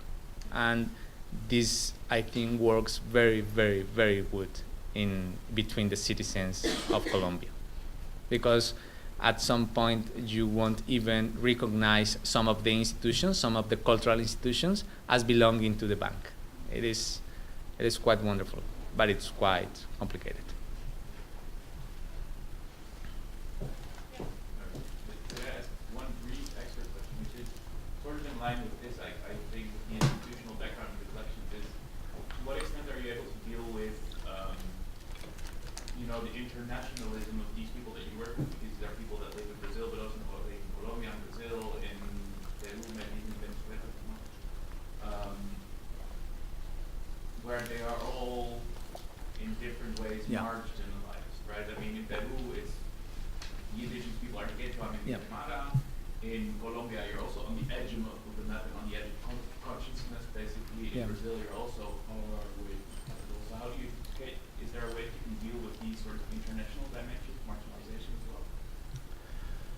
well? The international dimensions of indigenous people in the museum are not addressed directly. So what has happened is that we have trying to make some connections with some indigenous initiatives in other countries, mainly in Brazil. There's a city called the Ticuna city, Benjamin Constant. In Benjamin Constant, there's a Ticuna community museum, very, very important to the Ticuna political movement in the Amazon. And we are trying also to work with some museums in Belém do Pará, right at the ocean in the Brazilian coast. But what we had learned also is that these international frontiers are at the same time invisible for the indigenous communities, and they perceive themselves as part of a larger ethnic group, but at the same time they are very relevant because of the indigenous, because of the national politics that approaches the indigenous communities. And in Colombia, although the Amazon is fairly a historically relegated region, the Amazonian Indian is kind of a very well appreciated Indian, you know, like an image, an stereotypical image.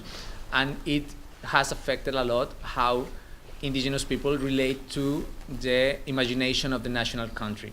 And it is very different from what is happening in Brazil and in Peru.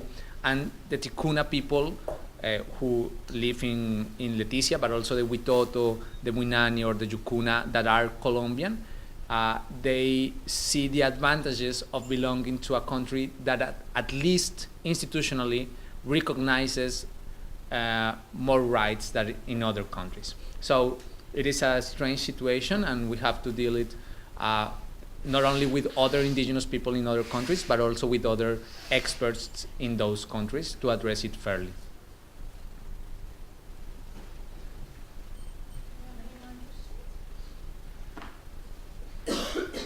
Okay, thank you.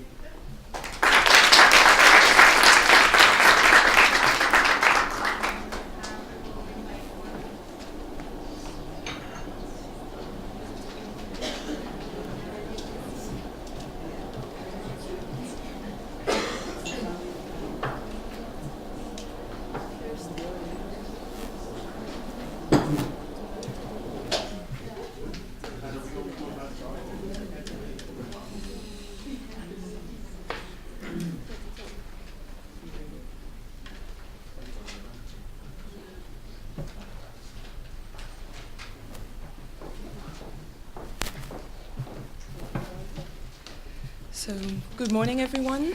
I'm still recovering from quite a big cold, so I hope my voice is not leaving me.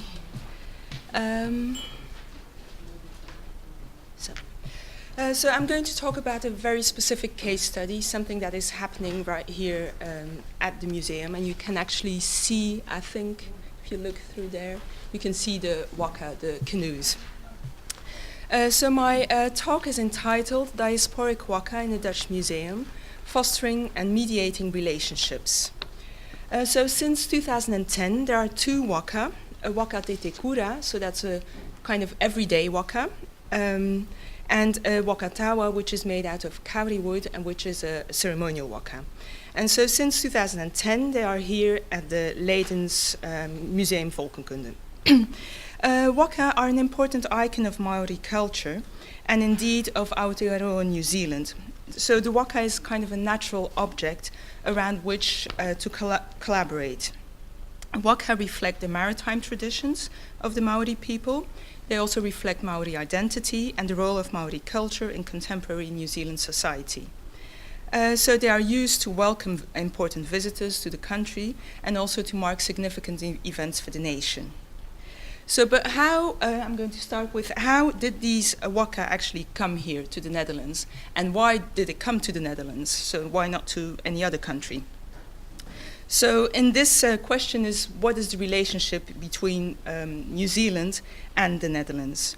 So historically speaking, the relationship or the link started in 1642 when the Dutch navigator Abel Tasman became the first European to encounter Maori people in New Zealand. And this encounter turned out rather negative for the Dutch because a few of the men died on the northern tip of the South Island of New Zealand. So the name of the non-ceremonial waka that we have here in the museum is actually acknowledging this encounter because it's called Tahimana, which is Maori for Tasman. So about 300 years later, New Zealand and the Netherlands became closer again. At the end of the Second World War, many Dutch people immigrated to New Zealand. And so by 1968, there were about 24,000 Dutch people living in New Zealand. Still today, some of their descendants are keen on keeping cultural roots alive through Dutch clubs and through celebrations like, for example, Sinterklaas. So what you see here on this image is the opening of a unique cultural center. It's a Dutch Maori cultural center in Foxton. And so you see the kind of the Dutch mill, but next to it is the Maori Museum, which is kind of constructed as a contemporary meeting house, Maori meeting house. And so the slide below shows some of the Dutch descendants celebrating their Dutch heritage during the opening of that museum. So then the museum's relationship with New Zealand started in 2002, when the National Museum of New Zealand, Te Papa Tongarewa, issued a request to return a tattooed head, a moko mokai, which was held here in Leiden.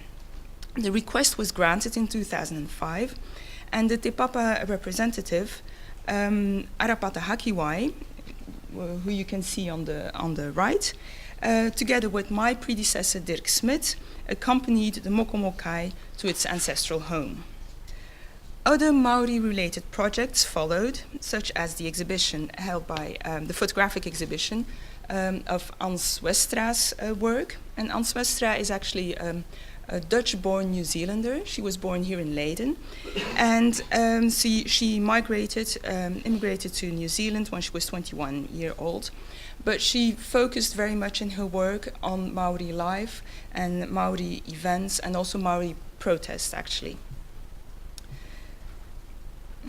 So then in 2010, the museum acquired a few Maori objects, some of which are really important in the whole kind of Maori history and the signing of the Treaty of Waitangi, which I will talk about a little bit later. So all these aspects together influenced the then director, Steven Engelsman, to propose what he called a Waka for Leiden, a Waka for Europe.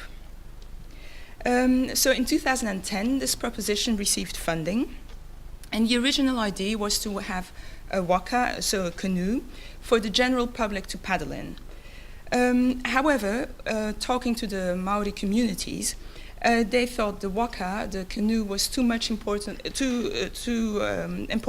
symbol for Maori culture to allow just anyone to paddle in such a canoe. And so they didn't want to jeopardize its status by it being treated disrespectfully. And so the compromise was that we would have two waka, actually, so waka te te kura, so that's the kind of everyday waka, and then which is also used for general, can be used by everyone, and it's for general purposes, so that everyone can have an experience of Maori culture. And then there was also the waka tawa, which is used for Maori cultural purposes only. The opening of the exhibition that we had in 2010 coincided with the official handover of this waka. So within the Netherlands, the responsibility for upholding Maori principles and ideas that inform behavior and customs relating to the waka are shared between Museum Volkenkunde and between the Njord Royal Rowing Club. And the museum is responsible for the care and maintenance of the waka and the Njord Rowing Club are in charge of the crew. Legal ownership, however, of the ceremonial waka remains with Toi Mauri Aotearoa, and they are a charitable trust and umbrella organization supporting contemporary Maori arts nationally and internationally. So, having sketched the kind of shaping of the Waka project, I argue, using William Safran's definition of diasporas, that certainly the Waka Tawa, so the ceremonial Waka, shows characteristics of a diasporic object. I'm not going to read the whole definition, but I'm just going to argue how the Waka fits in that. The definition applied or translated to the ceremonial Waka then becomes, you can say that the Waka has been dispersed from New Zealand to a peripheral place, which is the Netherlands. And even though the dispersal is on purpose, it's still a dispersal. And so that kind of alludes to what Paul Basu was saying. You have different kinds of diasporas. They are not necessarily kind of negative diasporas. The link to the memory to the homeland is very clear in this object. And both the Waka, so both the ceremonial and the everyday Waka, with the boathouse that you can see there, they stand out in the Netherlands. So one can consider that the Waka are not fully accepted in the Netherlands, are not fully part of the landscape of the Netherlands, and probably never will be. So the fourth point, the Waka Tawa can always return home because it's alone, and so when there is a feeling the museum or Njord are not looking after it in an appropriate way, it will return home. Then the fifth point, Toi Mauri and the Ngā Waka Federation. So the Toi Mauri has all these kind of subdivisions, and one of the subdivisions is the division looking after waka, after canoes, and so they are called the Ngā Waka Federation. So the Ngā Waka Federation consider the waka as a way to show the richness of Maori culture outside of Aotearoa, New Zealand, and so they thus contribute to the empowering of Maori communities at home. And finally, the importance of the waka is defined by the ongoing relationship with New Zealand. So that's a very important aspect. And that brings me to the next point, the waka, looking at the waka as nodes for active relationships. So what transpires from Safran's definition is the enduring relationship diaspora communities maintain between the ancestral homeland and the host country. So the waka are nodes for an active relationship with the homeland, but are equally important in building a home for itself through the relationship with people of the host country and other people of the same diaspora. So the objects from the start were always conceived as relationship builders. And one of the things that you can see this in is the names that were given to the waka, to the canoes. So the everyday waka, as I said before, was called Tahimana, so which shows the relationship with the past, so that the Netherlands and New Zealand have with each other. But they also gave a kind of more active and outlooking name, so looking at the present and the future, with the ceremonial waka, which is called Te Hono ki Aotearoa, which means the link with New Zealand. So it's constantly linking this object to New Zealand and making the link with the Netherlands as well. Not only the names that were given, but also the conditions under which the waka arrived in the Netherlands point to wish to build a relationship. The everyday waka was bought. However, the Waka Tawa was given as a loan. And loans imply that parties involved have to keep in touch about the condition of the objects. In the Pacific, loans are increasingly chosen over simple, you can call them simple returns of objects. And I want to illustrate this point of the importance of the loan with an example that happened 2 years ago at the Bishop Museum in Hawaii. So on the 17th of March 2016, the Bishop Museum welcomed a feather cloak and a helmet, which had been worn by one of the high chiefs of the Big Island, Hawaii. So this chief was called Kalani Opu'u, and when he greeted Captain James Cook, he was wearing these two objects, this cloak and the helmet, and he draped it over the shoulders of James Cook, and also gave him the helmet. And that was a demonstration of goodwill on his part, on the part of the High Chief of Hawaii. And so these objects are kept at the Te Papa Museum in New Zealand. And so they returned these objects to Hawaii. And so on the first glance, this looks like a kind of a classic return of objects, but actually this is a 10-year loan. So which means that they constantly have to keep in touch with each other, talking about this loan and how it's going to be displayed, how it's going to be treated when there are problems. So and if things are not treated in a kind of respectful way, from both parties, they can actually break this relationship. And I think, that's a very important thing about also this waka, that it is a loan. So that's something that you have to consider. You have to talk to each other because it's a loan. And so Museum Volkenkunde has been really looking at exploring ways to keep the relationship alive around both the canoes. And that was especially relevant, this idea of keeping the relationship alive, after the exhibition that happened in 2010, when the Waka arrived, when that exhibition closed. Because during the exhibition, there were a lot of Maori people coming, giving workshops, while helping with documenting the collection. So there was a lot of kind of active relationship going on. But what happened when the exhibition closed was much more difficult. And so we have been thinking in the museum of how we can actually do this. And so we are now holding a yearly Waka event, so Waka Weekend. So every year, the weekend of the British Labour Day bank holiday, the museum organizes a Waka Weekend during which the knowledge is shared and exchanged. The aims of the weekend are to foster relationships between the museum, Toi Maori, the Ngā Waka Federation, Njord, Ngati Ranana. Ngati Ranana is the London Maori Club, which was established a little more than 50 years ago in London. Kohangareo or Ranana is also the London-based language group that are teaching Maori children or children that are of Maori descent the Maori language. And also foster, so the other thing that we want to do is foster relationships with the New Zealand Embassy in The Hague.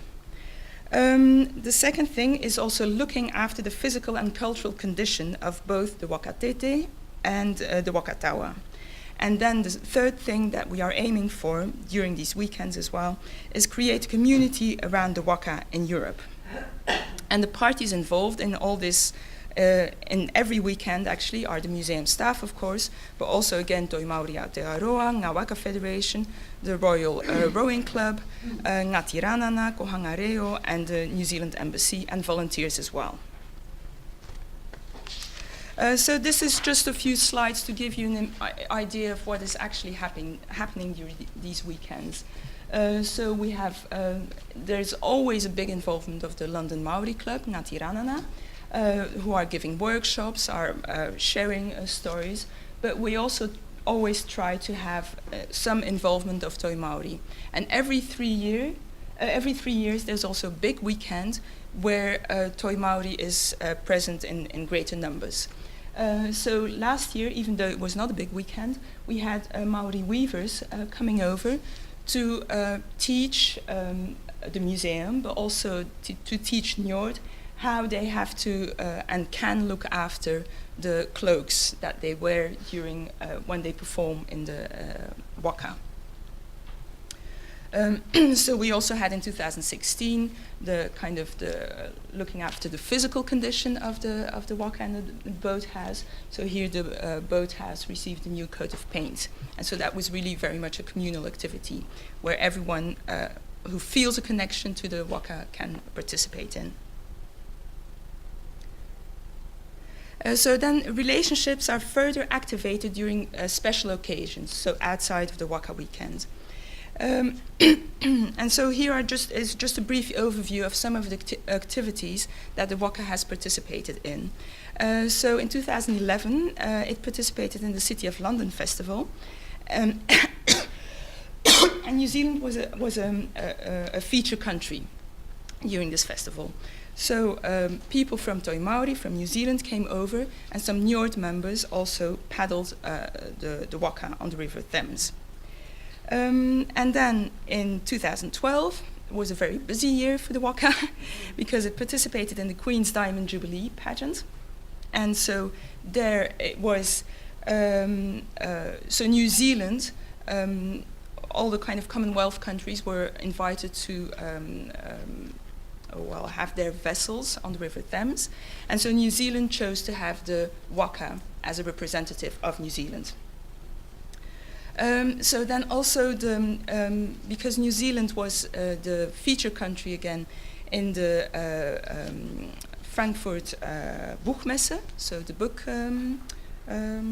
festival, and so New Zealand was showing all kinds of cultural things related to New Zealand, and so the Waka again was invited to participate in this event as well.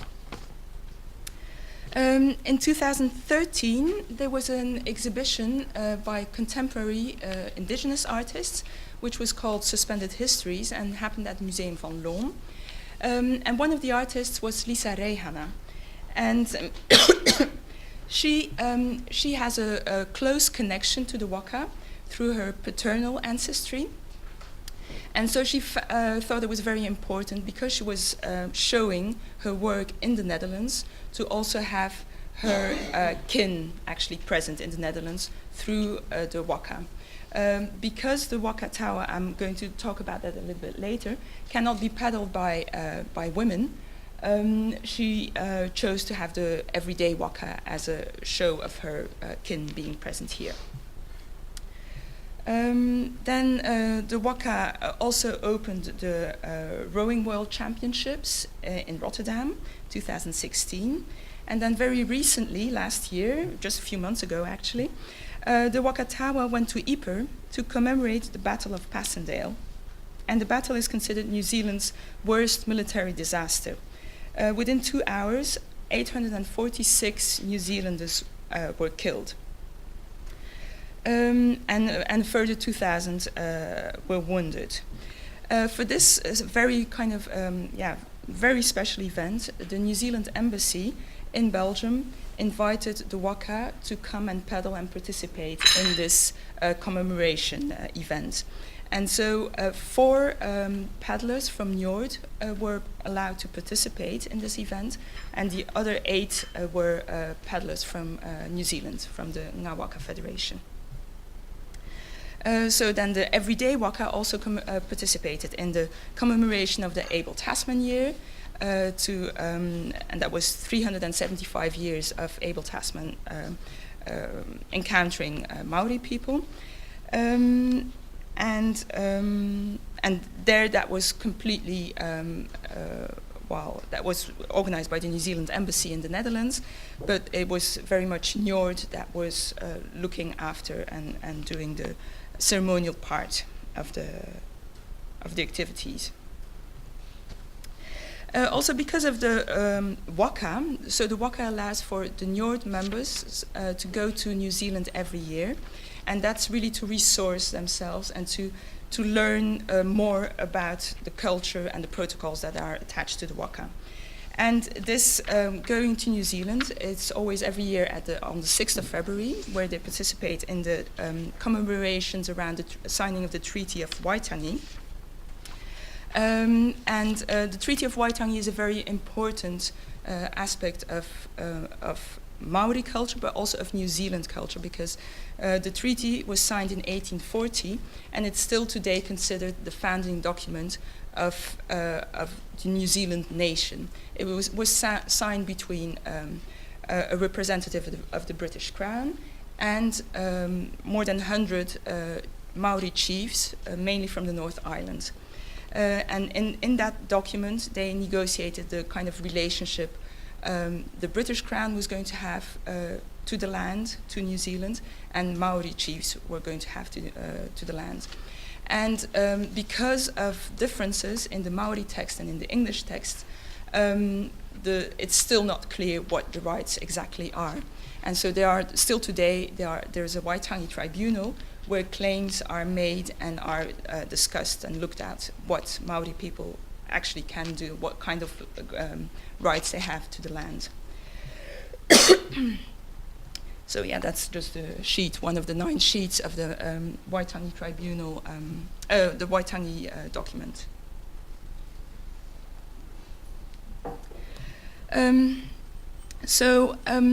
In relation to kind of the Waka acting as nodes, I want to look at some of a quote made by Emmanuel Casarero, and he was talking about New Caledonian material culture. And he says that you should look at the objects being elsewhere from a kind of different perspective. He says, if objects have left the home country, we should not focus on their absence, but on the idea that they have been sent to achieve something. So the Waka, you can also very much say that the Waka, both Waka actually, are living up to this challenge of achieving something here. And so that comes to the next, my last part, which is about ownership, authority, and access. The past decades have seen numerous publications and discussions centered around the position of historic objects in relation to originating communities. And some of the questions posed during all these discussions I'm going to address here. So, should the objects be returned to their originating communities? Who has the right to speak for museum objects? How can access be guaranteed, taking into account indigenous views of accessibility along gender lines or sacred notions? Can objects be handled in ways that are appropriate and meaningful to the indigenous communities concerned? And so these questions are about ownership, authority, and about access. And the Waka, as a museum object that can actually be handled and that can be touched and used, exemplify and shed a new light on some of these questions. So the fact that the Waka Tawa, so the ceremonial Waka, is alone, answers, of course, immediately the question whether the Waka should be returned or can be returned to the originating community. The Waka will return to the originating community. We know that. We don't know when exactly, but we know it's destined to return at some point. Originally, it was signed for, it was kind of stipulated that it was going to be for 100 years. But of course, if the parties involved feel that it's not appropriate for the Waka to be here anymore, it can go back to the originating community, and the originating community in this case is a community in the northern tip of the North Island. But also, the loan means that it has to be, that you constantly have to talk about this. So here you just see the signing of the deed, so that's the intention that we had, how we were going to work with this Waka. So then we come to another important point, and who has the right to speak for the Waka? And so this is something that is constantly being negotiated. So we see that there are 3 main parties involved, and that's Toi Maori, that's the museum, and that's Njord. And for the Waka Tawa, this relationship is quite clear, actually. For everything that is happening with the ceremonial Waka, we have to discuss this with Toi Maori, and they discuss it with Ngā Waka Federation as well. So we can have events, but we always have to see whether that's appropriate to Maori protocol. With the everyday Waka, it's more flexible. So the museum and Njord can have their own activities as long as we feel, because we have been, as long as both Njord and the museum feels that it's appropriate. We have been given this task, and we are being trusted in making the right decisions. So we are much more flexible in that regard. But for the Waka Tower, it's quite strict.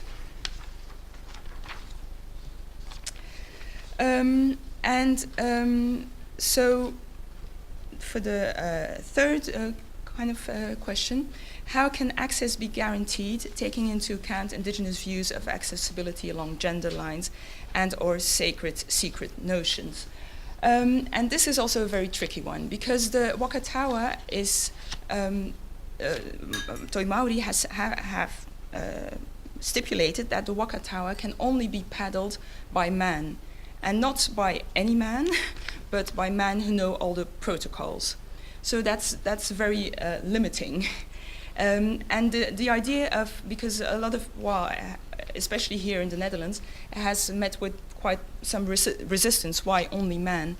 And the idea is that it comes from, that the Waka Tower was originally a war canoe, and that sending women into war, you risk, if you lose women, you risk losing the whole community, because no children are going to be born anymore. So you will be decimated, really. And even though there have been women in the past, women warriors going into canoes, Toi Maori has chosen to have this more kind of conservative view of how to deal with the Waka. And even this is being negotiated by Toi Maori themselves. And this is very clear also with questions that have come from Njord as well, because the Njord, the female Njord members have asked whether they could be involved more actively in some of the aspects of the Waka. And Toi Maori has responded very positively, actually, to that.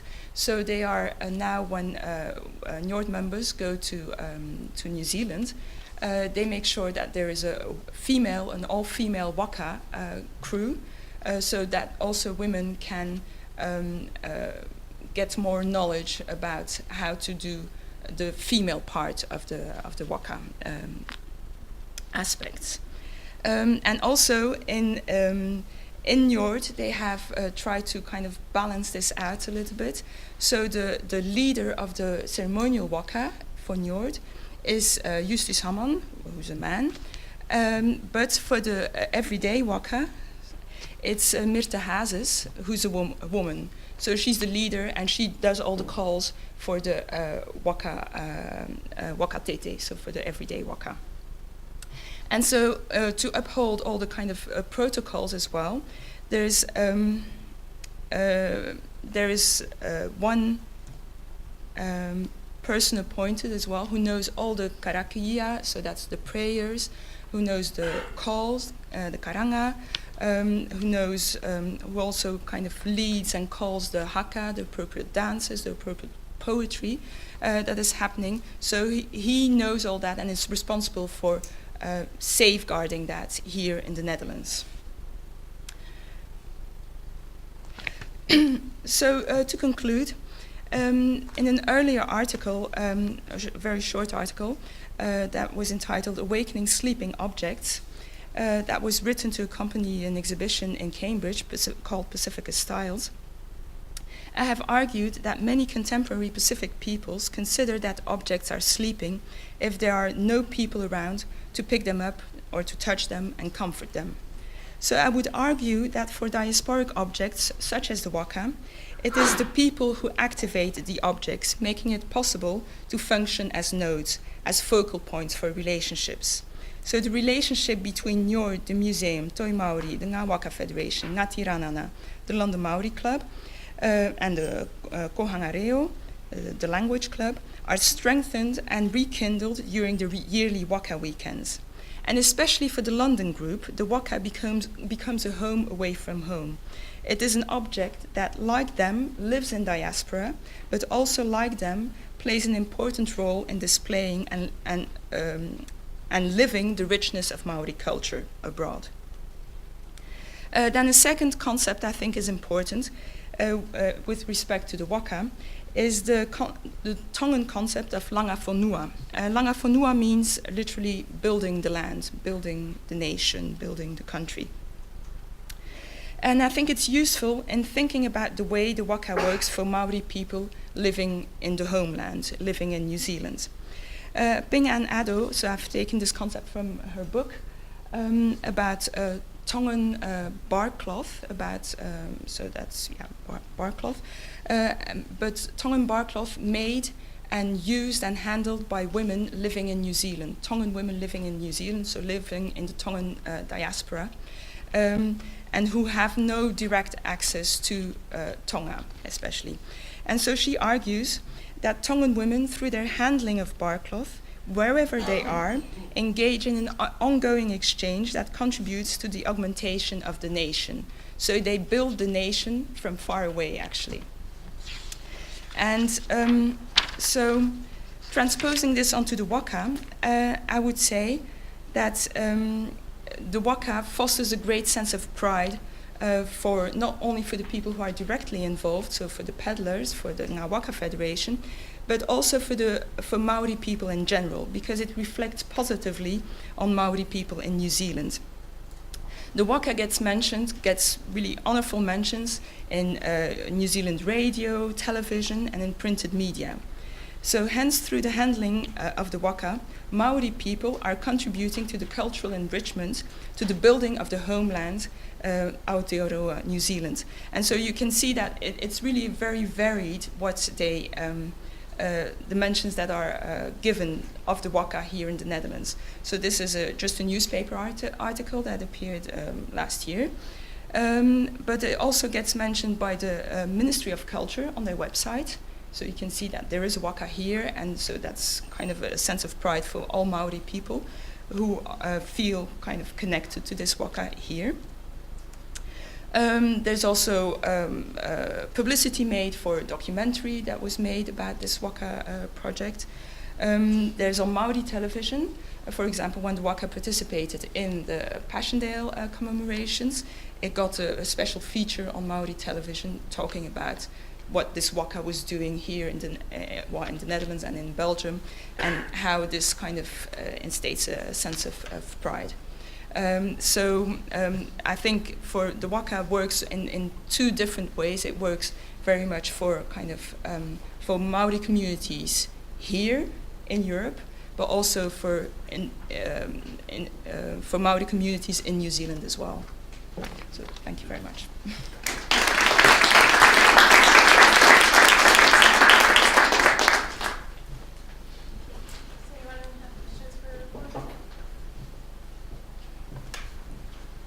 Thank you, Roland, for this very in-depth and fascinating story about the waka and the project. What would be some more general ideas, lessons that could be learned from the Waka project for ethnographic museums? Yeah, this is a very kind of unique project because it's not a kind of object that was collected in a historical context. It's very much something that was from the start set up as a collaborative project. So that makes it quite different from other kind of museum objects that have been in museum for 100 years, for example. But I think one of the things that can be learned is that the parties involved in dealing with objects, whether they be historic or not, that it's something that both parties have to be kind of involved in on an equal footing, and there has to be a lot of conversation and dialogue, and it's very time-consuming, but it's also very rewarding if you do that. And so that's why I think the kind of concept of a loan is also very central to this, because loans for me really allow this kind of conversation to happen and force all the parties involved to have this constant conversation. It's really not always easy, because even for the waka, where it's not a historic object, these conversations are not easy. And even though it might seem that it's very clear who has the kind of ownership, it's the involvement of, for example, the London Maori Club complicates this relationship very much. And in the beginning, if I'm totally honest, Toi Maori was not in favor of having the London Maori Club really very much involved in this whole project. And I think that's something that we as a museum can do to kind of perhaps complicate the relationship, because I thought it was very important that the Maori people living in Europe felt a connection and were involved in this whole project. And so that was something that we had to negotiate also with Toi Maori and with the museum, with the people in mainly in the UK, where they live. So it's yeah, even when it seems straightforward, it's not.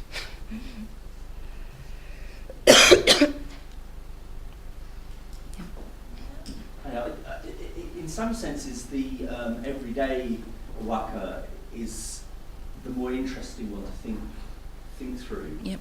Because that's more akin to the thinking about what lessons we can take from this. Clearly, it's an exemplary kind of contemporary collecting kind of project, which is really great to think about. Thinking in 100 years' time, so the loan goes back. That one seems quite straightforward, but the other one, it seems very interesting to me, particularly when we think about how we know what we know about the majority of the objects in our collections. So the assumption that, well, this has no ceremonial purpose, it can be done, you can do what you want. So we don't know, for the majority of our collections, what conditions, what context, and they're imputed in hindsight. That's a ceremonial object.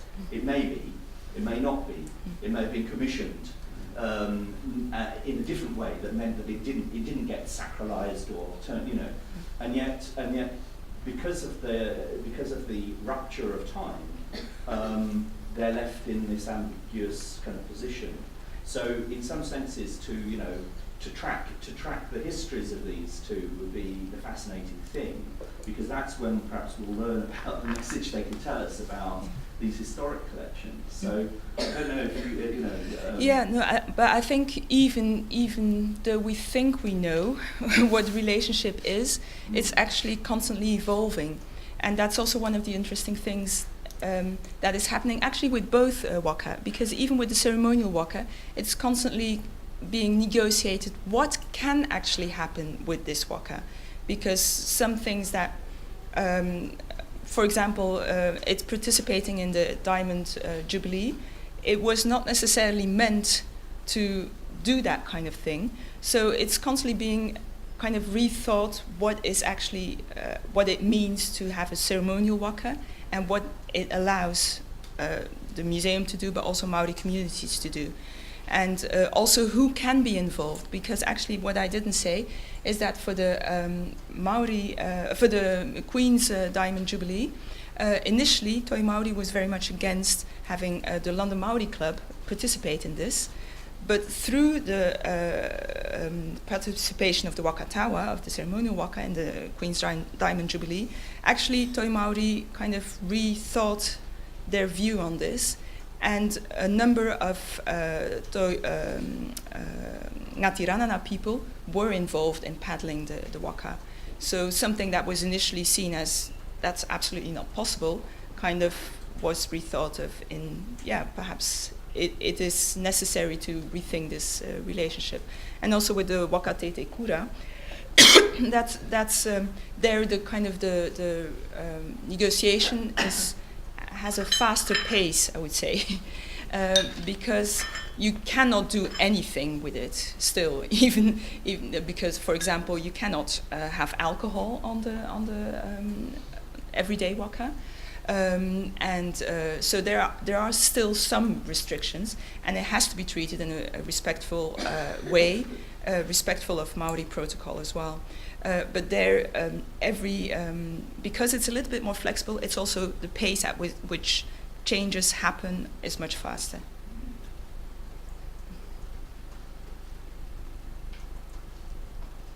Okay.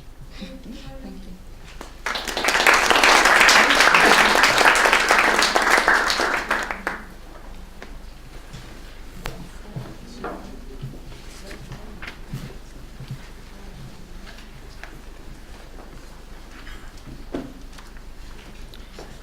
Okay, so now we will begin with the second section of the symposium, with the diasporic objects and the construction of home. Our first speaker in this section will be Maja Povsranovic-Flickman. The title of her presentation will be Practices of Migrant Homing and Objects of Connection. Maja is a professor of ethnology and teaches at the Department of Global Political Studies in Malmö University in Sweden. She also is participating in research projects at Agdeforskning, Kristiansand, Norway, teaching the PhD program in ethnology and cultural anthropology at the University of Zagreb, and coordinating the IMISCO research group Transmic, which stands for Transnational Practices in Migration. Her main research interests are war-related experiences, refugee and labor migration, diaspora, transnational practices, highly skilled migrants, place, ethnicity, affect, and material culture. She's currently engaged in 2 projects that involve refugees that are entitled Exploring Integration as Emplaced Practice and Museums as Arenas of Integration, New Perspectives and Methods of Inclusion. So, if you would to come. Yep.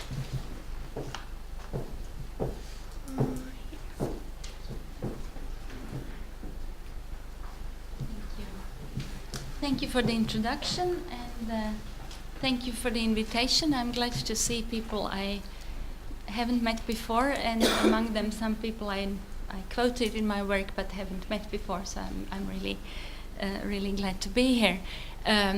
Fortunately, this is the second part, and you announce this as something different now, the 3 papers that are coming here, because I am going to talk about very different matters than those that we've been listening about in the morning or so far.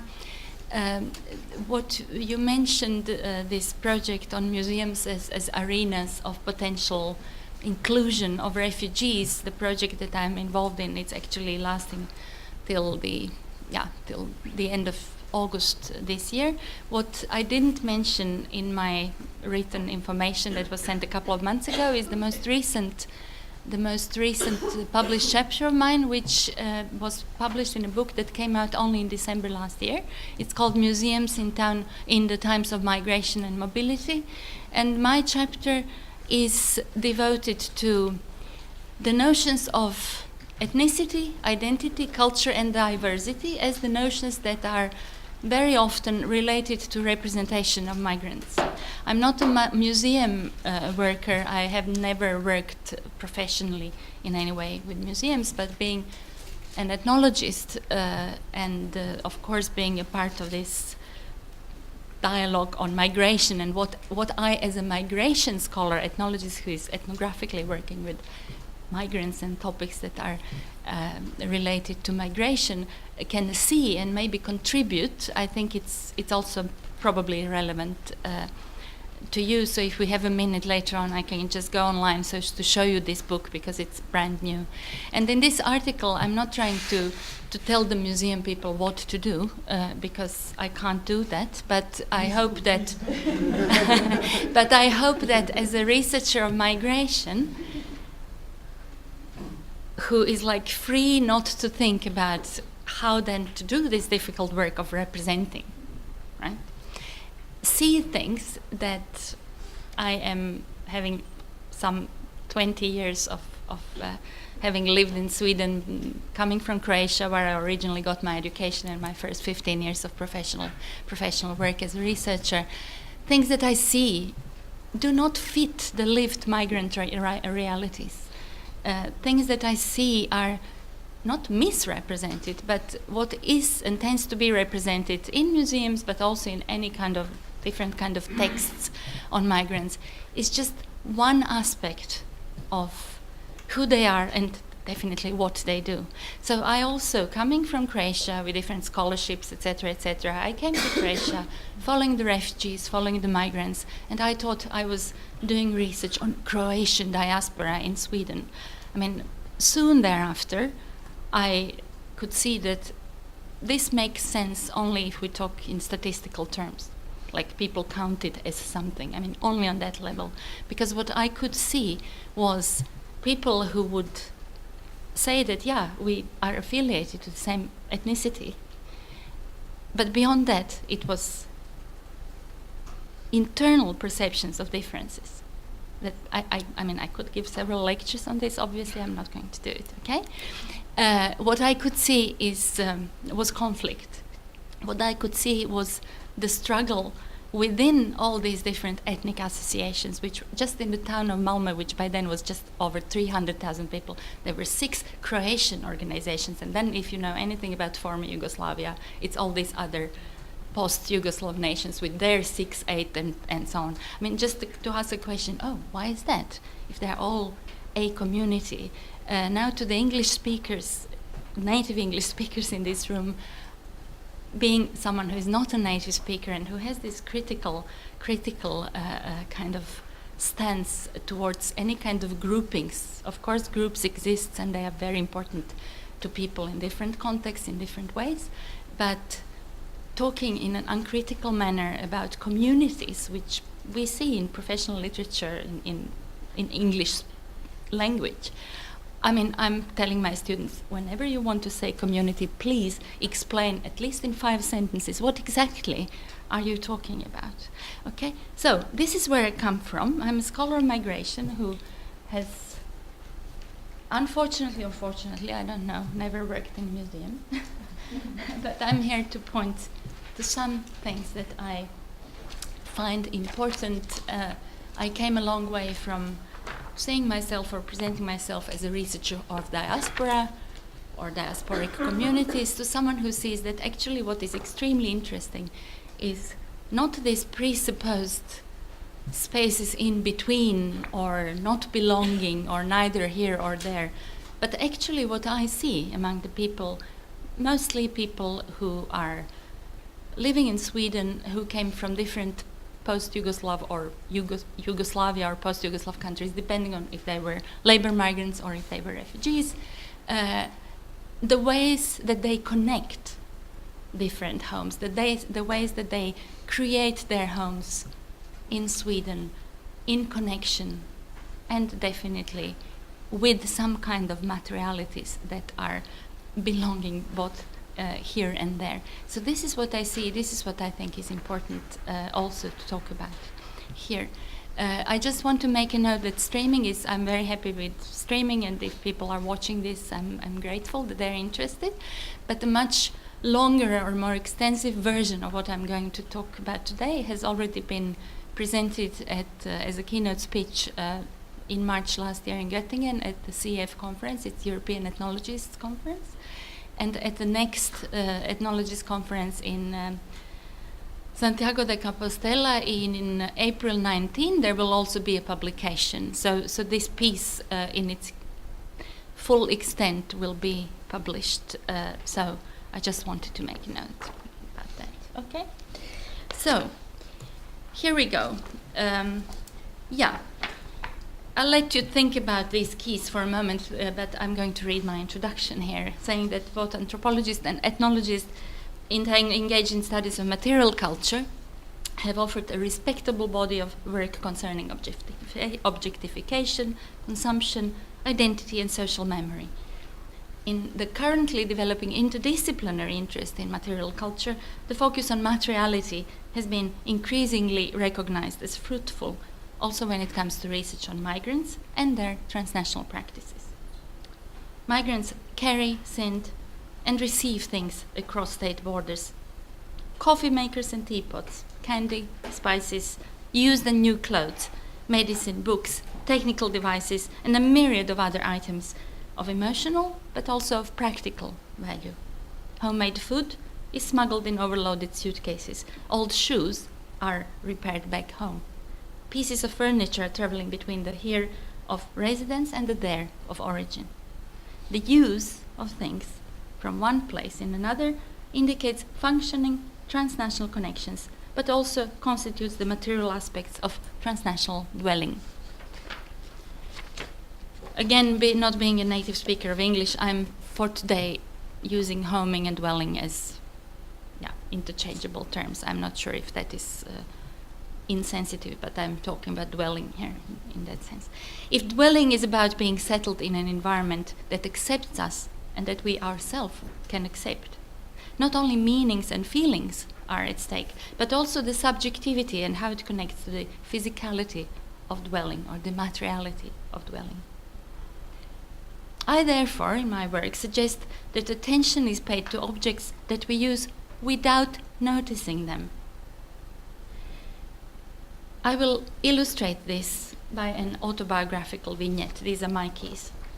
It's a story about a key that clarifies the interconnectedness between an object and a particular practice. The keys to my two homes in Croatia and Sweden always travel with me in both directions, even if someone is in the place at the other side to open the door for me. I carry them as providers of the immediate and practical possibility of re-entering my respective homes without having to ring the bell. However, in the first year of two in Sweden, that was in the late 90s, the supposedly taken for granted act of opening a door to my new home was not entirely unproblematic. The very action of entering my home reminded me on a daily basis that ideas, behavior, and artifacts are codependent, that agency inheres in the interrelationship between the various entities that constitute the field of action. In actual fact, I was constantly being reminded of my foreignness. Every day, over and over again, I turned the key in the direction that is normal for the keyholes in Croatia, only to be reminded that in Sweden this is the wrong direction. The opposite movement was needed. I don't know if anyone understands what I'm talking about. Okay, you do. All right. While I understood, of course, that I was turning the key in the wrong way, the action was so habitual that it took me more than a year to eliminate. I'm not inventing this to have a nice story in a paper. It's totally true. I could then enter my Swedish home without feeling irritated by a moment of interruption that caused a crack of normality of my being in another place. While the problem has been solved in Sweden, I found myself trying to enter my Croatian home the Swedish way. Again, time was necessary, before matters settled and the key once again started to be used properly. Facing the locked door, one cannot relativize one's own position or negotiate it discursively. One is made aware of not having been there long enough to practice the act of entering. The door, the presumed gateway to your own place in a new context, resists habitual moves and becomes a physical rejection of an element of a foreign habitus. This account of a bodily felt abnormality describes how a normal daily activity was interrupted by migration and re-establishment over time. My engagement with the materiality in familiar and unfamiliar context, as well as the change of familiarity of here and there, yielded reflections on transnational emplacement through practice, and this is what I'm talking about here. Now, the transnational social spaces or fields, depending on which authors you quote, are defined as sets of social and symbolic ties between places, networks, and positions, established and sustained as sets of practices. They provide plurilocal frames of reference, which structure references, which structure everyday practices, social positions, biographical prospects and identities, and simultaneously exist above and beyond the social context and national societies. Transnational dwelling implies also plurilocal frames of material practices through which people can achieve that important aspect of well-being that is usually called feeling at home. I feel at home because I am at home, both here and there. Here and there of transnational dwelling are unstable categories. I mean, this is so crucial epistemologically also when we do research, because they depend on the location from which this phrase is uttered. Ideally, transnational dwelling means that one's being is emplaced in different locations. The analytical distinction between being and belonging, as proposed by Peggy Levitt and Nina Glick-Schiller, is crucial for an understanding of the role of objects in those processes. If conceptualizing the simultaneity of migrants' lives in transnational social fields, they distinguish between ways of being, the actual social relations and practices in which individuals engage in their everyday lives, and ways of belonging, practices that signal or enact identity and demonstrate a conscious connection to a particular group. So it was this kind of ways of belonging that we heard about in the previous papers.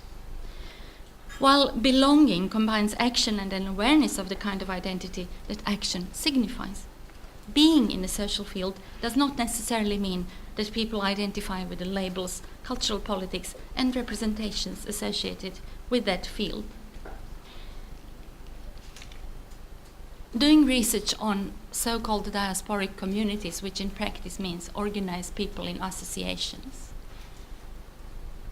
and hearing what they have to say, typically it's spokespersons or people who are very active in such association, can be very different from what you get to know, learn to know, if you also talk to people, go to people's homes, spend time with people who are affiliated to the same group, but they are not part of the organized association life or whatever cultural activities. We miss very much if we only talk to or get to know whatever realities through the eyes of the organized communities. I mean, as an ethnologist, as an ethnographer, I believe I don't have to tell this to those of you who are employing the same methodologies, but so much migration scholarship has been based on people going to spokespersons of particular organizations and then generalizing this as if this was pertaining to like all Croats in Sweden. I mean, you know, it really doesn't make sense from an empirical point of view. So, one can lead a transnational life without ever signaling or enacting one's ethnic, national, or local identity. Or one may cherish objects that signal belonging, while at the same time possessing objects acquired in the country of origin that are not displayed, but used. The problem is that researchers of migration tend to be more interested in the former, while the latter kind of objects remain underexplored. Flags on the walls, images of national heroes, or iconic landscapes are of course more imposing than, for example, stashes of non-prescription medicine in the bathroom closets bought when traveling to the home there, or perhaps coffee and sweets that traveled across borders. Objects can be carriers of expressions of different kinds of capital and reconfirm social ties in space and time. But their role in negotiations of identities remains an empirical question, and I'm not dealing with that today. I urge you instead to think about how objects contribute to the continuity of the ways of being that renders the sense of normalcy. I attempt a phenomenologically informed analysis of processes of emplacement that goes beyond the reduction to a nostalgic paradigm or the loss of true home and the yearning for return. It refers the urge of being at home to active searching for a place or creation of places in the circumstances of transnational dwelling, where one feels in sync with oneself. I want to highlight the role of inconspicuous mundane objects in this process, since their habitual use appears as a crucial aspect of being, a facilitator of familiar senses and practices at the intersection of sociality and materiality of hominess.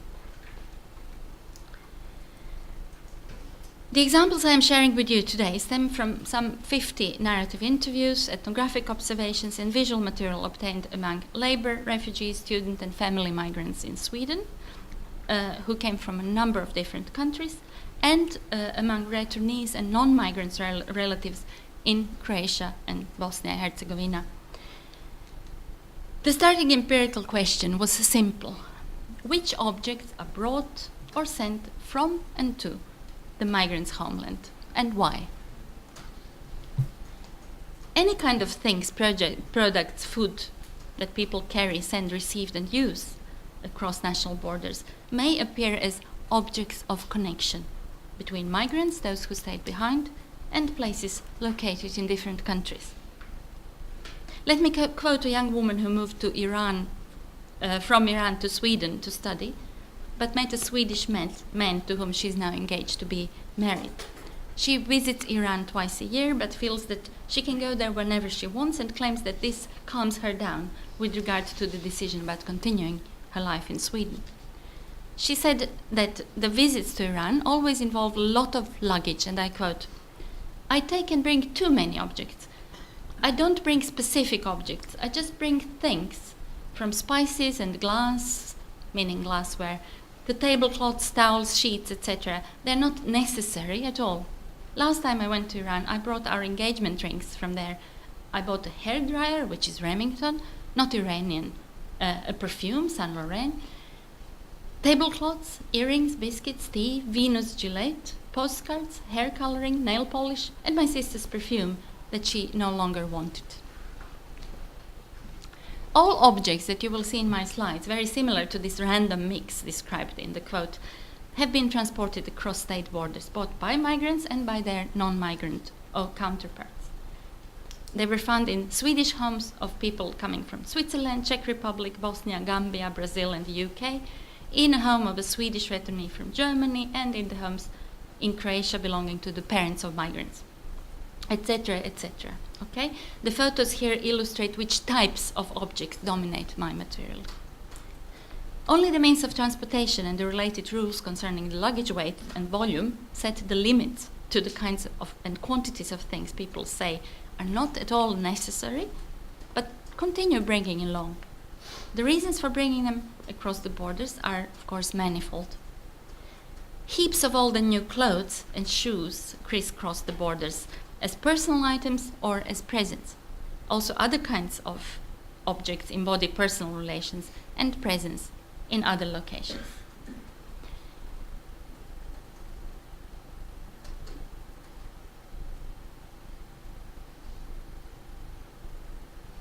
That's just the types of objects. Yeah.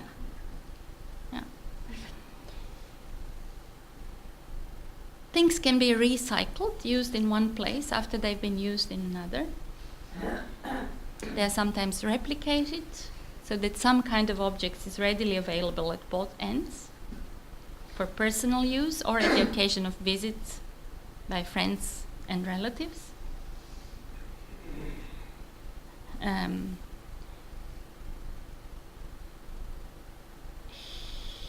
Here we are. And both new and old things can be transported across borders for what their users see is their superior quality, for example.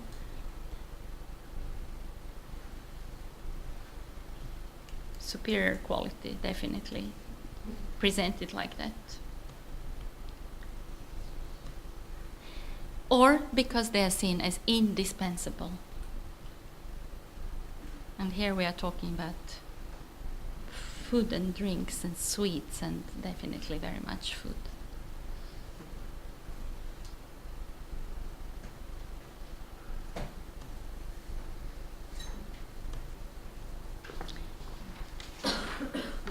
Similar or even same products may be available in situ where one lives, but they are still sent or carried across borders. That is something I am actually writing about right now, because it's a very challenging thing to kind of tease out why is this done, because you can buy this. I'm not just talking about, of course you can buy a box of chocolate, but it's the box of chocolate that came from your country, from your original country, but you still like when this box of chocolate is sent by, I don't know, your parents, or brought by your friend from the place, and to kind of understand why this is the case is a challenge. I'm not going to share my ideas about it here, but I'm writing about it. Sometimes the reason is lower price, but often it's simply the matter of ease of access in a particular place. So this kind of cleaning stuff, I mean, it's so, you can't really understand it, but I'm trying to understand it, and I think it will be very clever. People are not only used to certain products, but they say that they are used to obtaining them in a particular location there. Yeah. I published some articles on this topic, and there was this example of a medical doctor from Germany who travels to who lives in Sweden, travels to Germany relatively often, and for several years he was buying garbage bags in Germany and bringing them to Sweden, right?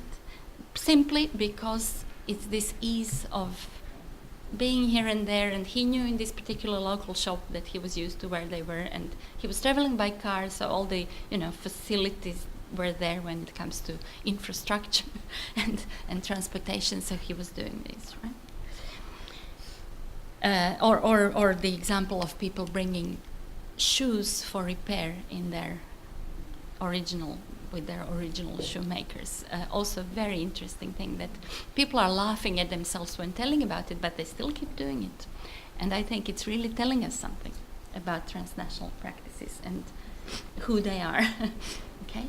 Objects brought or received from elsewhere can, of course, generate cultural meanings, obviously, and we heard a lot about that today, and evoke feelings, obviously, but they're also animate practices.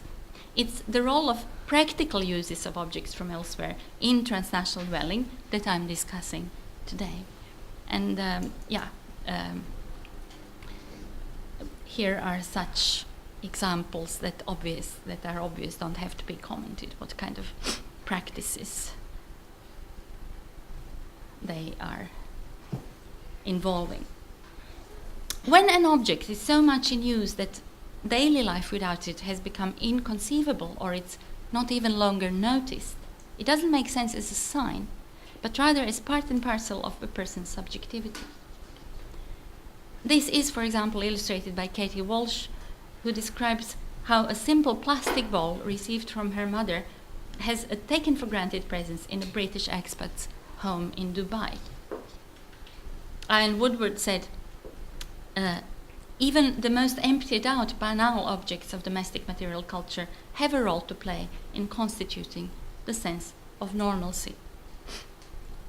In probing the conditions for this sense of normalcy, Pierre Bourdieu's notion of habitus appears to me as very useful. In his Logic of Practice, he elaborates how principles that generate and organize practices can be objectively adapted to their outcomes without conscious aiming at ends. However, Bourdieu was rather interested in objects as reified cultural capital than in materiality as such, and he saw body as a memory pad through which learning takes place and is inscribed. Therefore, Ghassan Haj's discussion of Bourdieu's habitus is of special importance to me, since he focuses on the materiality of the body and explains that habitus is both a manifestation and a measurement of how well a body is capable of deploying itself in a particular environment.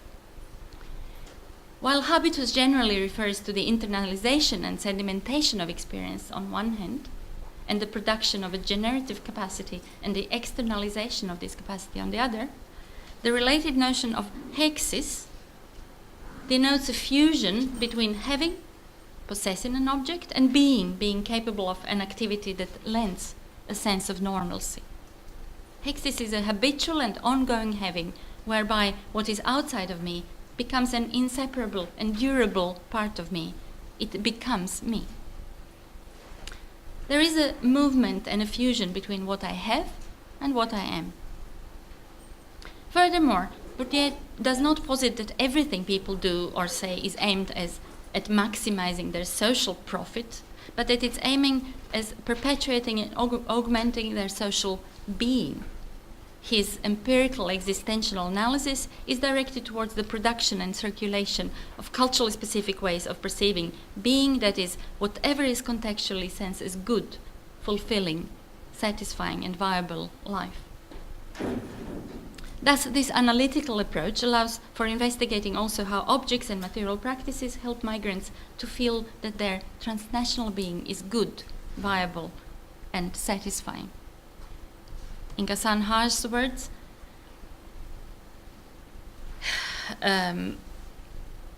sorry, am I fine here? Yeah, yes. One can say that this habitus is a principle of homing and building, of striving to build the space where one can be at home in the world. When we say that a habitus fits its environment, it doesn't mean that there is some kind of imaginary total fit. Rather, it means that the habitus is part and parcel of an environment where it's capable of generating actions that strive to make us feel at home. In this sense, the accumulation of being generated by the habitus also embodies a more existential domain that Haj calls the accumulation of homeliness, and that I refer to more broadly in terms of normalcy in transnational dwelling. Now, for some more examples. Many of the photos I just showed you imply the materiality of habitus, and it's clearly suggested how those objects are used. It's straightforward. If you have a tablecloth or something, you know how you use it. Yet, of course, it's crucial to ask people about the histories and trajectories about of particular things and the reasons for them to need them in a particular location. A young woman from Iran living in Sweden, I already quoted, told about her kettle. I quote, "I have asked my sister to bring a kettle and a teapot which I use on the stove. I wanted the kettle only to have the same routine and the same look as I had in Iran in my new kitchen in Malmö.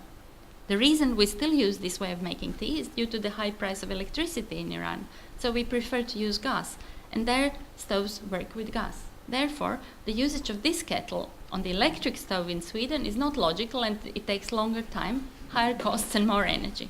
End quote.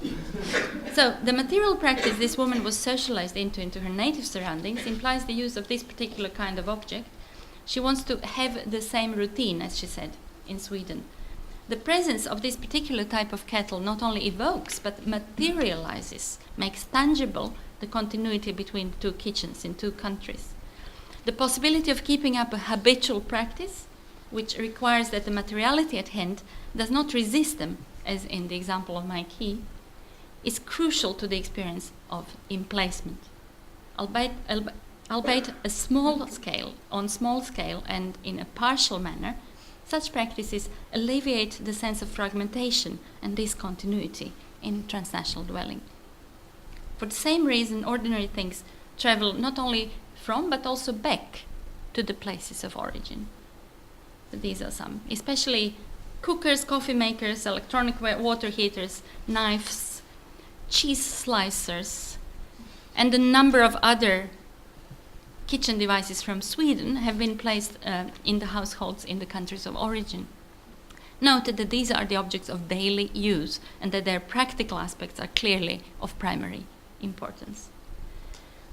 Sometimes the objects that migrants say they cannot be without are disguised as presents to the relatives living there, yet they are clearly about them wanting to make sure that they have them at hand when they're there. I mean, people reflect on that, say that. Yeah. Also, the non-prescription medicine one is familiar with appears as important. The more everyday and taken for granted its presence, the more strongly felt is its absence. There seems to be a general tendency to prefer the pills packed in a familiar way, even if the different products might have precisely the same chemical content. The same goes for cosmetics, as well as for herbal medicine that is acquired through relatives or directly from the local context. Just let me finish by noting here that the issue of trust is very important, even if I don't have to dwell on it now. Pills, cosmetics, foods are all in direct touch with the body and involve the senses in prominent ways.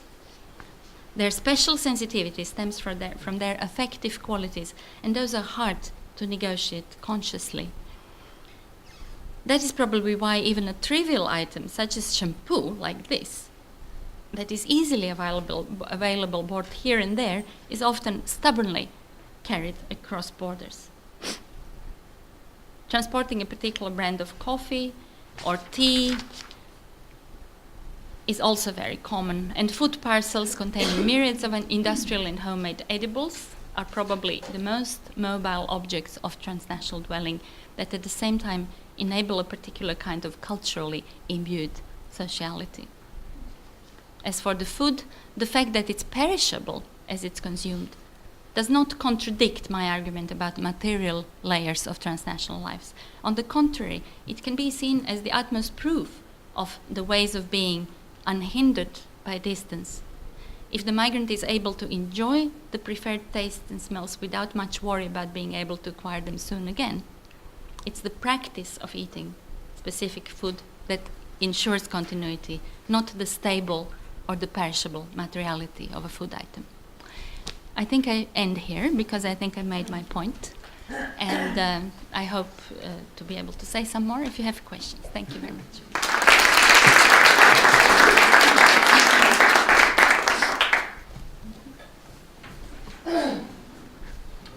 Okay, thank you for your paper, very interesting. I was wondering if you could take some conclusions about the type of objects that you could see that they were more cherished or more often brought from one place to the other. Are they intimately connected to the body? Like, for example, you are showing a lot of edibles, or cosmetics and clothes, for example.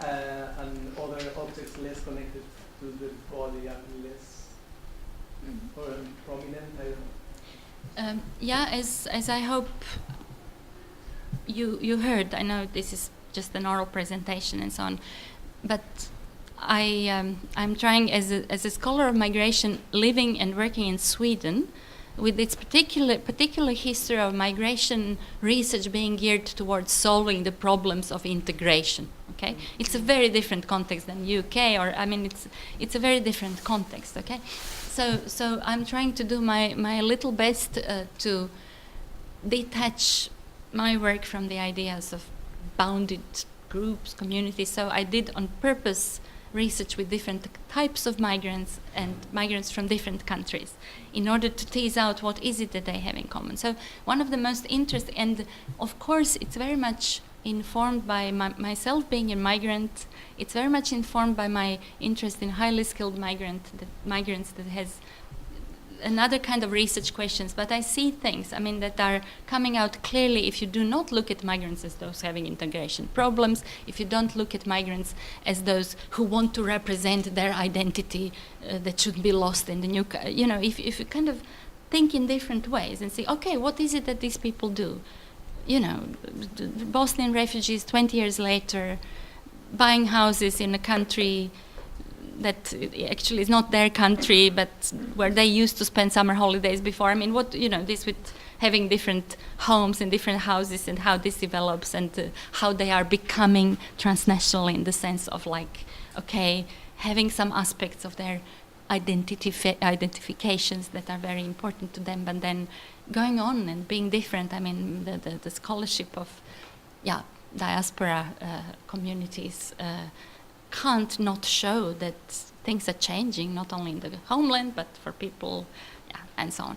So, to your question, what is the most common? Now, what was the most, maybe not surprising, but when you have this kind of very diverse migrants, and you unlock your mind from thinking about groups from countries, okay? Then you see some things, and what I suggested now in the end, which I think is very interesting also theoretically, because since a few years ago I have been very much interested in affect and material culture. It's damn difficult, because you ask people to tell you something that can't be told, because affect comes before emotion and is not yet something that you talk about. So it's very challenging theoretically and also methodologically, like how to get these things. But I hope I'm getting there somehow, and I hope to have a book done finally on this, based on this project. So what I noticed, what is most important to people is these materialities, be it food, be it medicine, that are at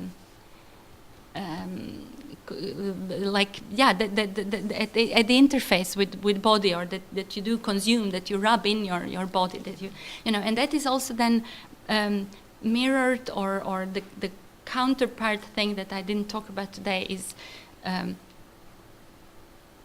this feeling, being at home, feeling at home in a new surroundings for relatively new migrants. Like, when is it that you decide to have this first haircut with a new hairdresser? I mean, these are such trivial things. I know that you understand what I'm talking about, because we all have had our fright of changing hairdresser, or of my gynecologist getting retired in Zagreb. Okay? I mean, we're talking about, it's not, yeah, dentists are a bit easier, but not, you understand? You understand what I mean?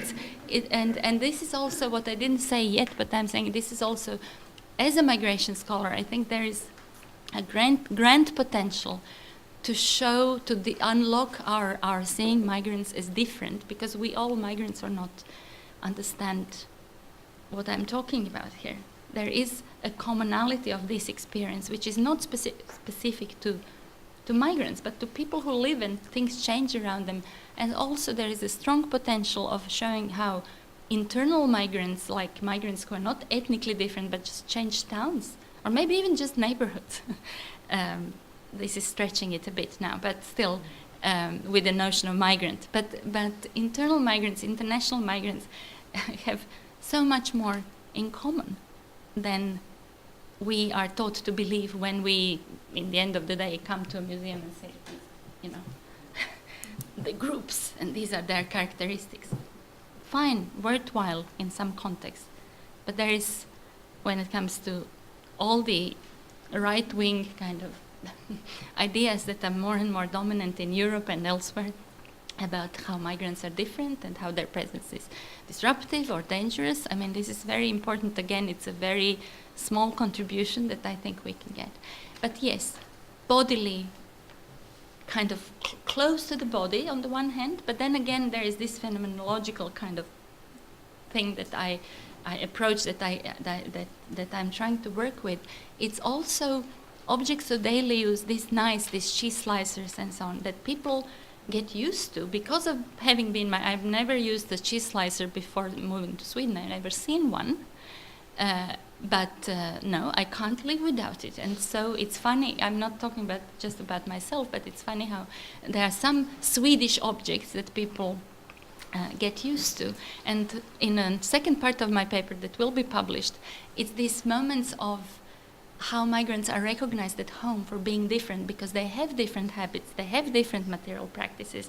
These cracks of the habitus that are recognized by people who stayed behind.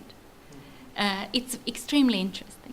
But yes, what they all have in common is that the most important things, and now I'm talking about this hard to notice, forgotten, so much a part of your habitus, daily used objects. I'm not talking about, a pencil given to me by my late grandmother or something like that. Of course, I mean, obviously there are such meanings and emotional investments, but I'm talking about, things that you have in your drawer. Or moments when people tell me, oh, but I have this object in my other kitchen. I thought it was here, but it's that's the epitome of unproblematic transnational lives. But still you can't negotiate distance because you are here and you don't have it in this drawer. Okay.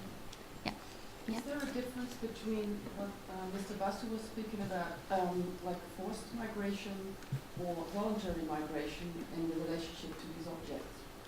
Yes, of course. What people I have been meeting as a researcher. I have been meeting people who came as refugees from Bosnia-Herzegovina in the 90s, and I met them some 5 years upon their arrival most of them were in the process of obtaining citizenship. They got very quickly, they got residence permits, but then citizenship 5 years later, and so on and so forth.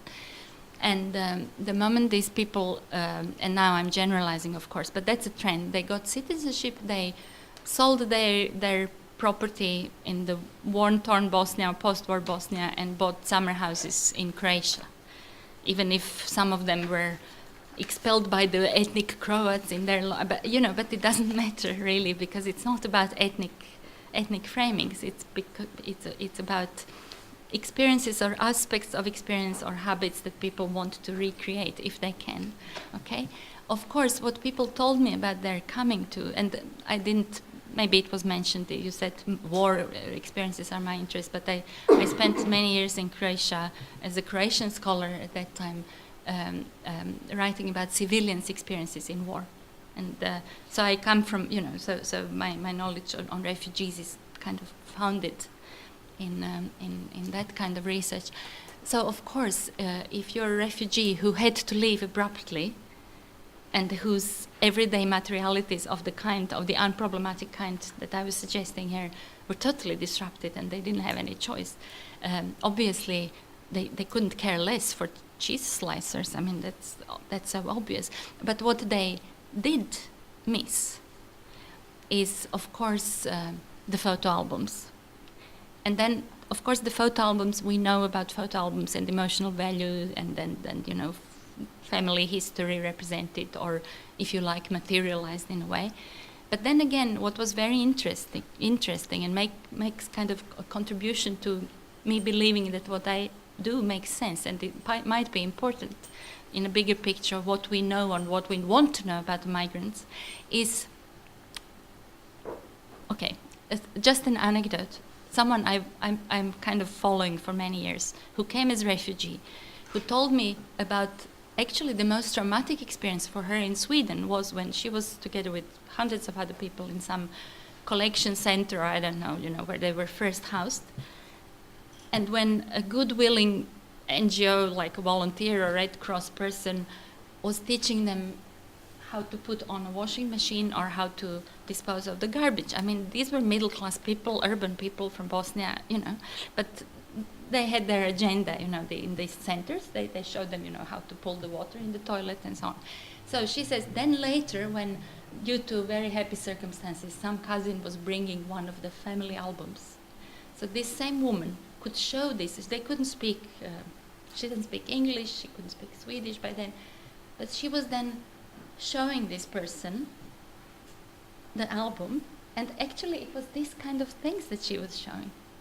It was this only represented on the photo because it all burned down and didn't exist anymore, but it was this kind of daily normality of her home that was furnished in a certain way that she was showing to this person who unwillingly and unwittingly was insulting her, or kind of making it clear to her that she's just a refugee, like a category without any right to be representing her true experience of, or who she is in these material terms. So she said that he apologized to her, which I think is kind of directly connected to. But of course, again, time and change over time is so important to take into consideration. And by then, refugees of 20 or 25 years ago, some of them I have also in this particular paper. I have some examples of people who returned, who were youngsters or children when they came to Sweden. They got their education, went back to Bosnia to well-paid jobs with international organizations, whatever, found their respective husbands there and so on. So what they can't live without is the Thai spices that they buy in Sweden when they visit Sweden and bring to Bosnia, and they're like the only household in whole Sarajevo, or in their surroundings that eats that food and cooks that food. Because they got, so again, unlocking from this like Thai food, Bosnians, oh my God, no, we can't represent that in the museum. Yeah, we should. And talking about all these connections, and I think you had all this, kind of fitting in my very this sensitizing people for the importance of what is seen as banal. Adding that map on the maps of human migrations, and so having that kind of perspective through these material objects that I hope most people here, migrants or not, can understand what's the point and can understand this. It's emotional, but it's not representation of belonging. It's important, but it's not that you're dying if you don't have it, of course. If you have the choice, you're a lucky guy. If you have these 2 kitchens that are yours, right? It's a wonderful aspect of my research to have adult people who are migrants established and then becoming children when they go home to their parents' household. I mean, there are many strands that are interesting, but of course I'm not lumping together different migrant experiences, but I'm just saying that refugees after 5, 10, 15, 20 years are not the refugees from day one, obviously. Yeah. Yes, please. That was great. Very important contribution to as a corrective, as you say, to the kinds of things that find themselves into museums typically. And of course, we do have museums with these kinds of things to make some of the points that you're making. I think there's 2 things I just wanted to bring out. One was indeed this issue of temporality. Having worked a lot with migrants, but also the issue of the rupture of time in another way, 100 years on, 150 years on, where people have become assimilated, have become just like everyone else. And another politics or another need to distinguish, to recover difference. So in my work, for instance, with a newly discovered sense of otherness, it's about needing to construct that, which is when the iconic comes into play. It's it's not the personal, it's something then that's exterior that one's trying to make interior. And the important thing in terms of what you're saying is I think that also can have an affective, phenomenological kind of thing. So I think my point would be about, I find the most interesting thing that you've observed, and I see it every day, my wife too, is indeed why the very, very same product you could buy next door practically. In London, but definitely. has this other connotation there. Yes. And so, and I think you're right to kind of, there's something that needs thinking through there. And you making these distinction between, as it were, the symbolic or the sign, and you've suggested that's addressed outwardly.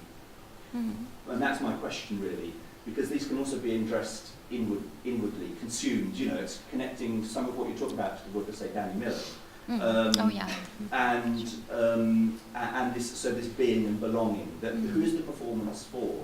And it is all about, yes, affect and the ineffable in that sense, which absolutely is why anthropology, I guess, has the tools to be able to approach these kinds of things. But I think that distinction is the thing that needs, that's what I think the in-betweenness tries to do, is to say that this isn't an either-or. This is not either a sign that's self-consciously expressed outwardly, or a being unself-conscious, a habitus, but actually it's a much more blurred thing. So that the fact that that is the very same product, but one happened to be, purchased or sent from Bosnia, the other from down the road, makes all the difference, because it carries something else. Yes. First of all, I need to work more on this and to think more about this, because I think it's really, it will be really important to try to answer this question. Why exactly? I mean, I have been asking people, I have my ideas, but I can't develop them there. But just, I mean, I have many more slides, but just this here, this is actually from Croatia. And I was asked, these are my stairs at my home, but the things have been sent by someone from Zagreb to their grandchild that they met like once a year, 3-year-old or something. Handmade pullover and some candy, as you can see, and some booklet or whatever it is. And this candy that you see, everyone coming not only from Croatia but from former Yugoslavia would see this as a Croatian product. So definitely, you're right. I mean, there is symbol and signal of some kind of belonging, some kind of embeddedness that is totally apersonal, regardless to if I had last time I was trying Kiki, I was 8 years old, I don't like them, but it's dear to me, you know, to see this. Yeah, you understand. So absolutely, it's not either or. And it's, as we know as anthropologists, ethnologists, people who are into this kind of cultural fields, that these are analytical distinctions. I mean, people can be proud of something and want to display it in some kind of, again, we're talking about everyday situations, display it as something that is theirs and pertaining to their cultural background, even if they, like half an hour ago, just didn't think about it in these terms. But this is an analytical distinction that I'm making, and again, I remind you that I come from the Swedish migration scholarship field, and as such feel responsible to say, please combine, expand, have also this perspective. Do not only lock your mind into symbols of identities, which then bring along, this kind of groupism kind approach that doesn't bring us anywhere. It brings us to a very bad place politically. So yeah, I totally agree, and I would be happy to be in touch on these matters, because sometimes the historical examples and the changes of the objects and the placing of the objects, of course, can tell us more. And I want to urge you to go to the House of European Cultures in Brussels. Those of you who haven't been there, it's relatively new. It's a historical kind of museum. It is a museum. I think it's very cleverly done. And then talking about, it wasn't this particular candy, but there was something from my childhood, from my country of origin, that was put there just as, there is not systematic representation, but some everyday objects, in like pre-social, post-socialist or whatever context. And my emotional reaction to that was very strong. And there it was like a symbol of some time and some context. So it's analytical distinctions. I'm not sure if anyone else has questions, but I think we can maybe go to lunch and then meet them for the last part. Thank you.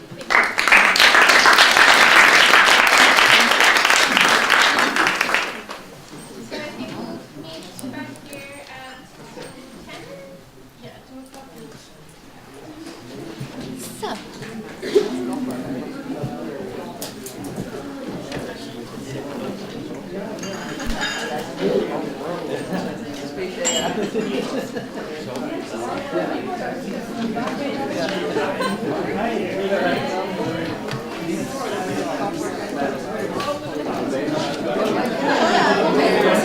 No sabía que veníais al final.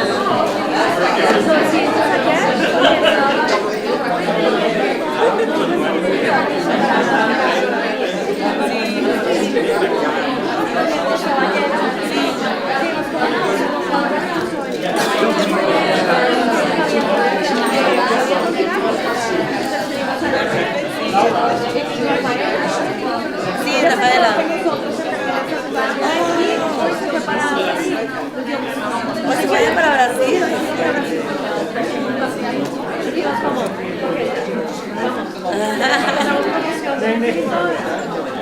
Perfecto. Yo es que pensé, qué tonta, digo, porque tengo mi contacto, pero no cogí el vuestro.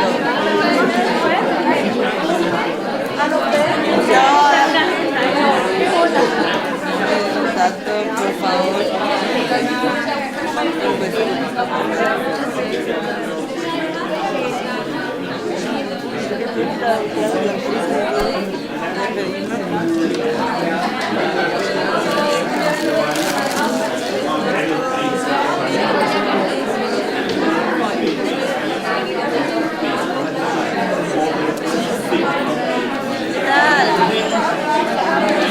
Bienvenidos de nuevo. Bienvenidos de nuevo.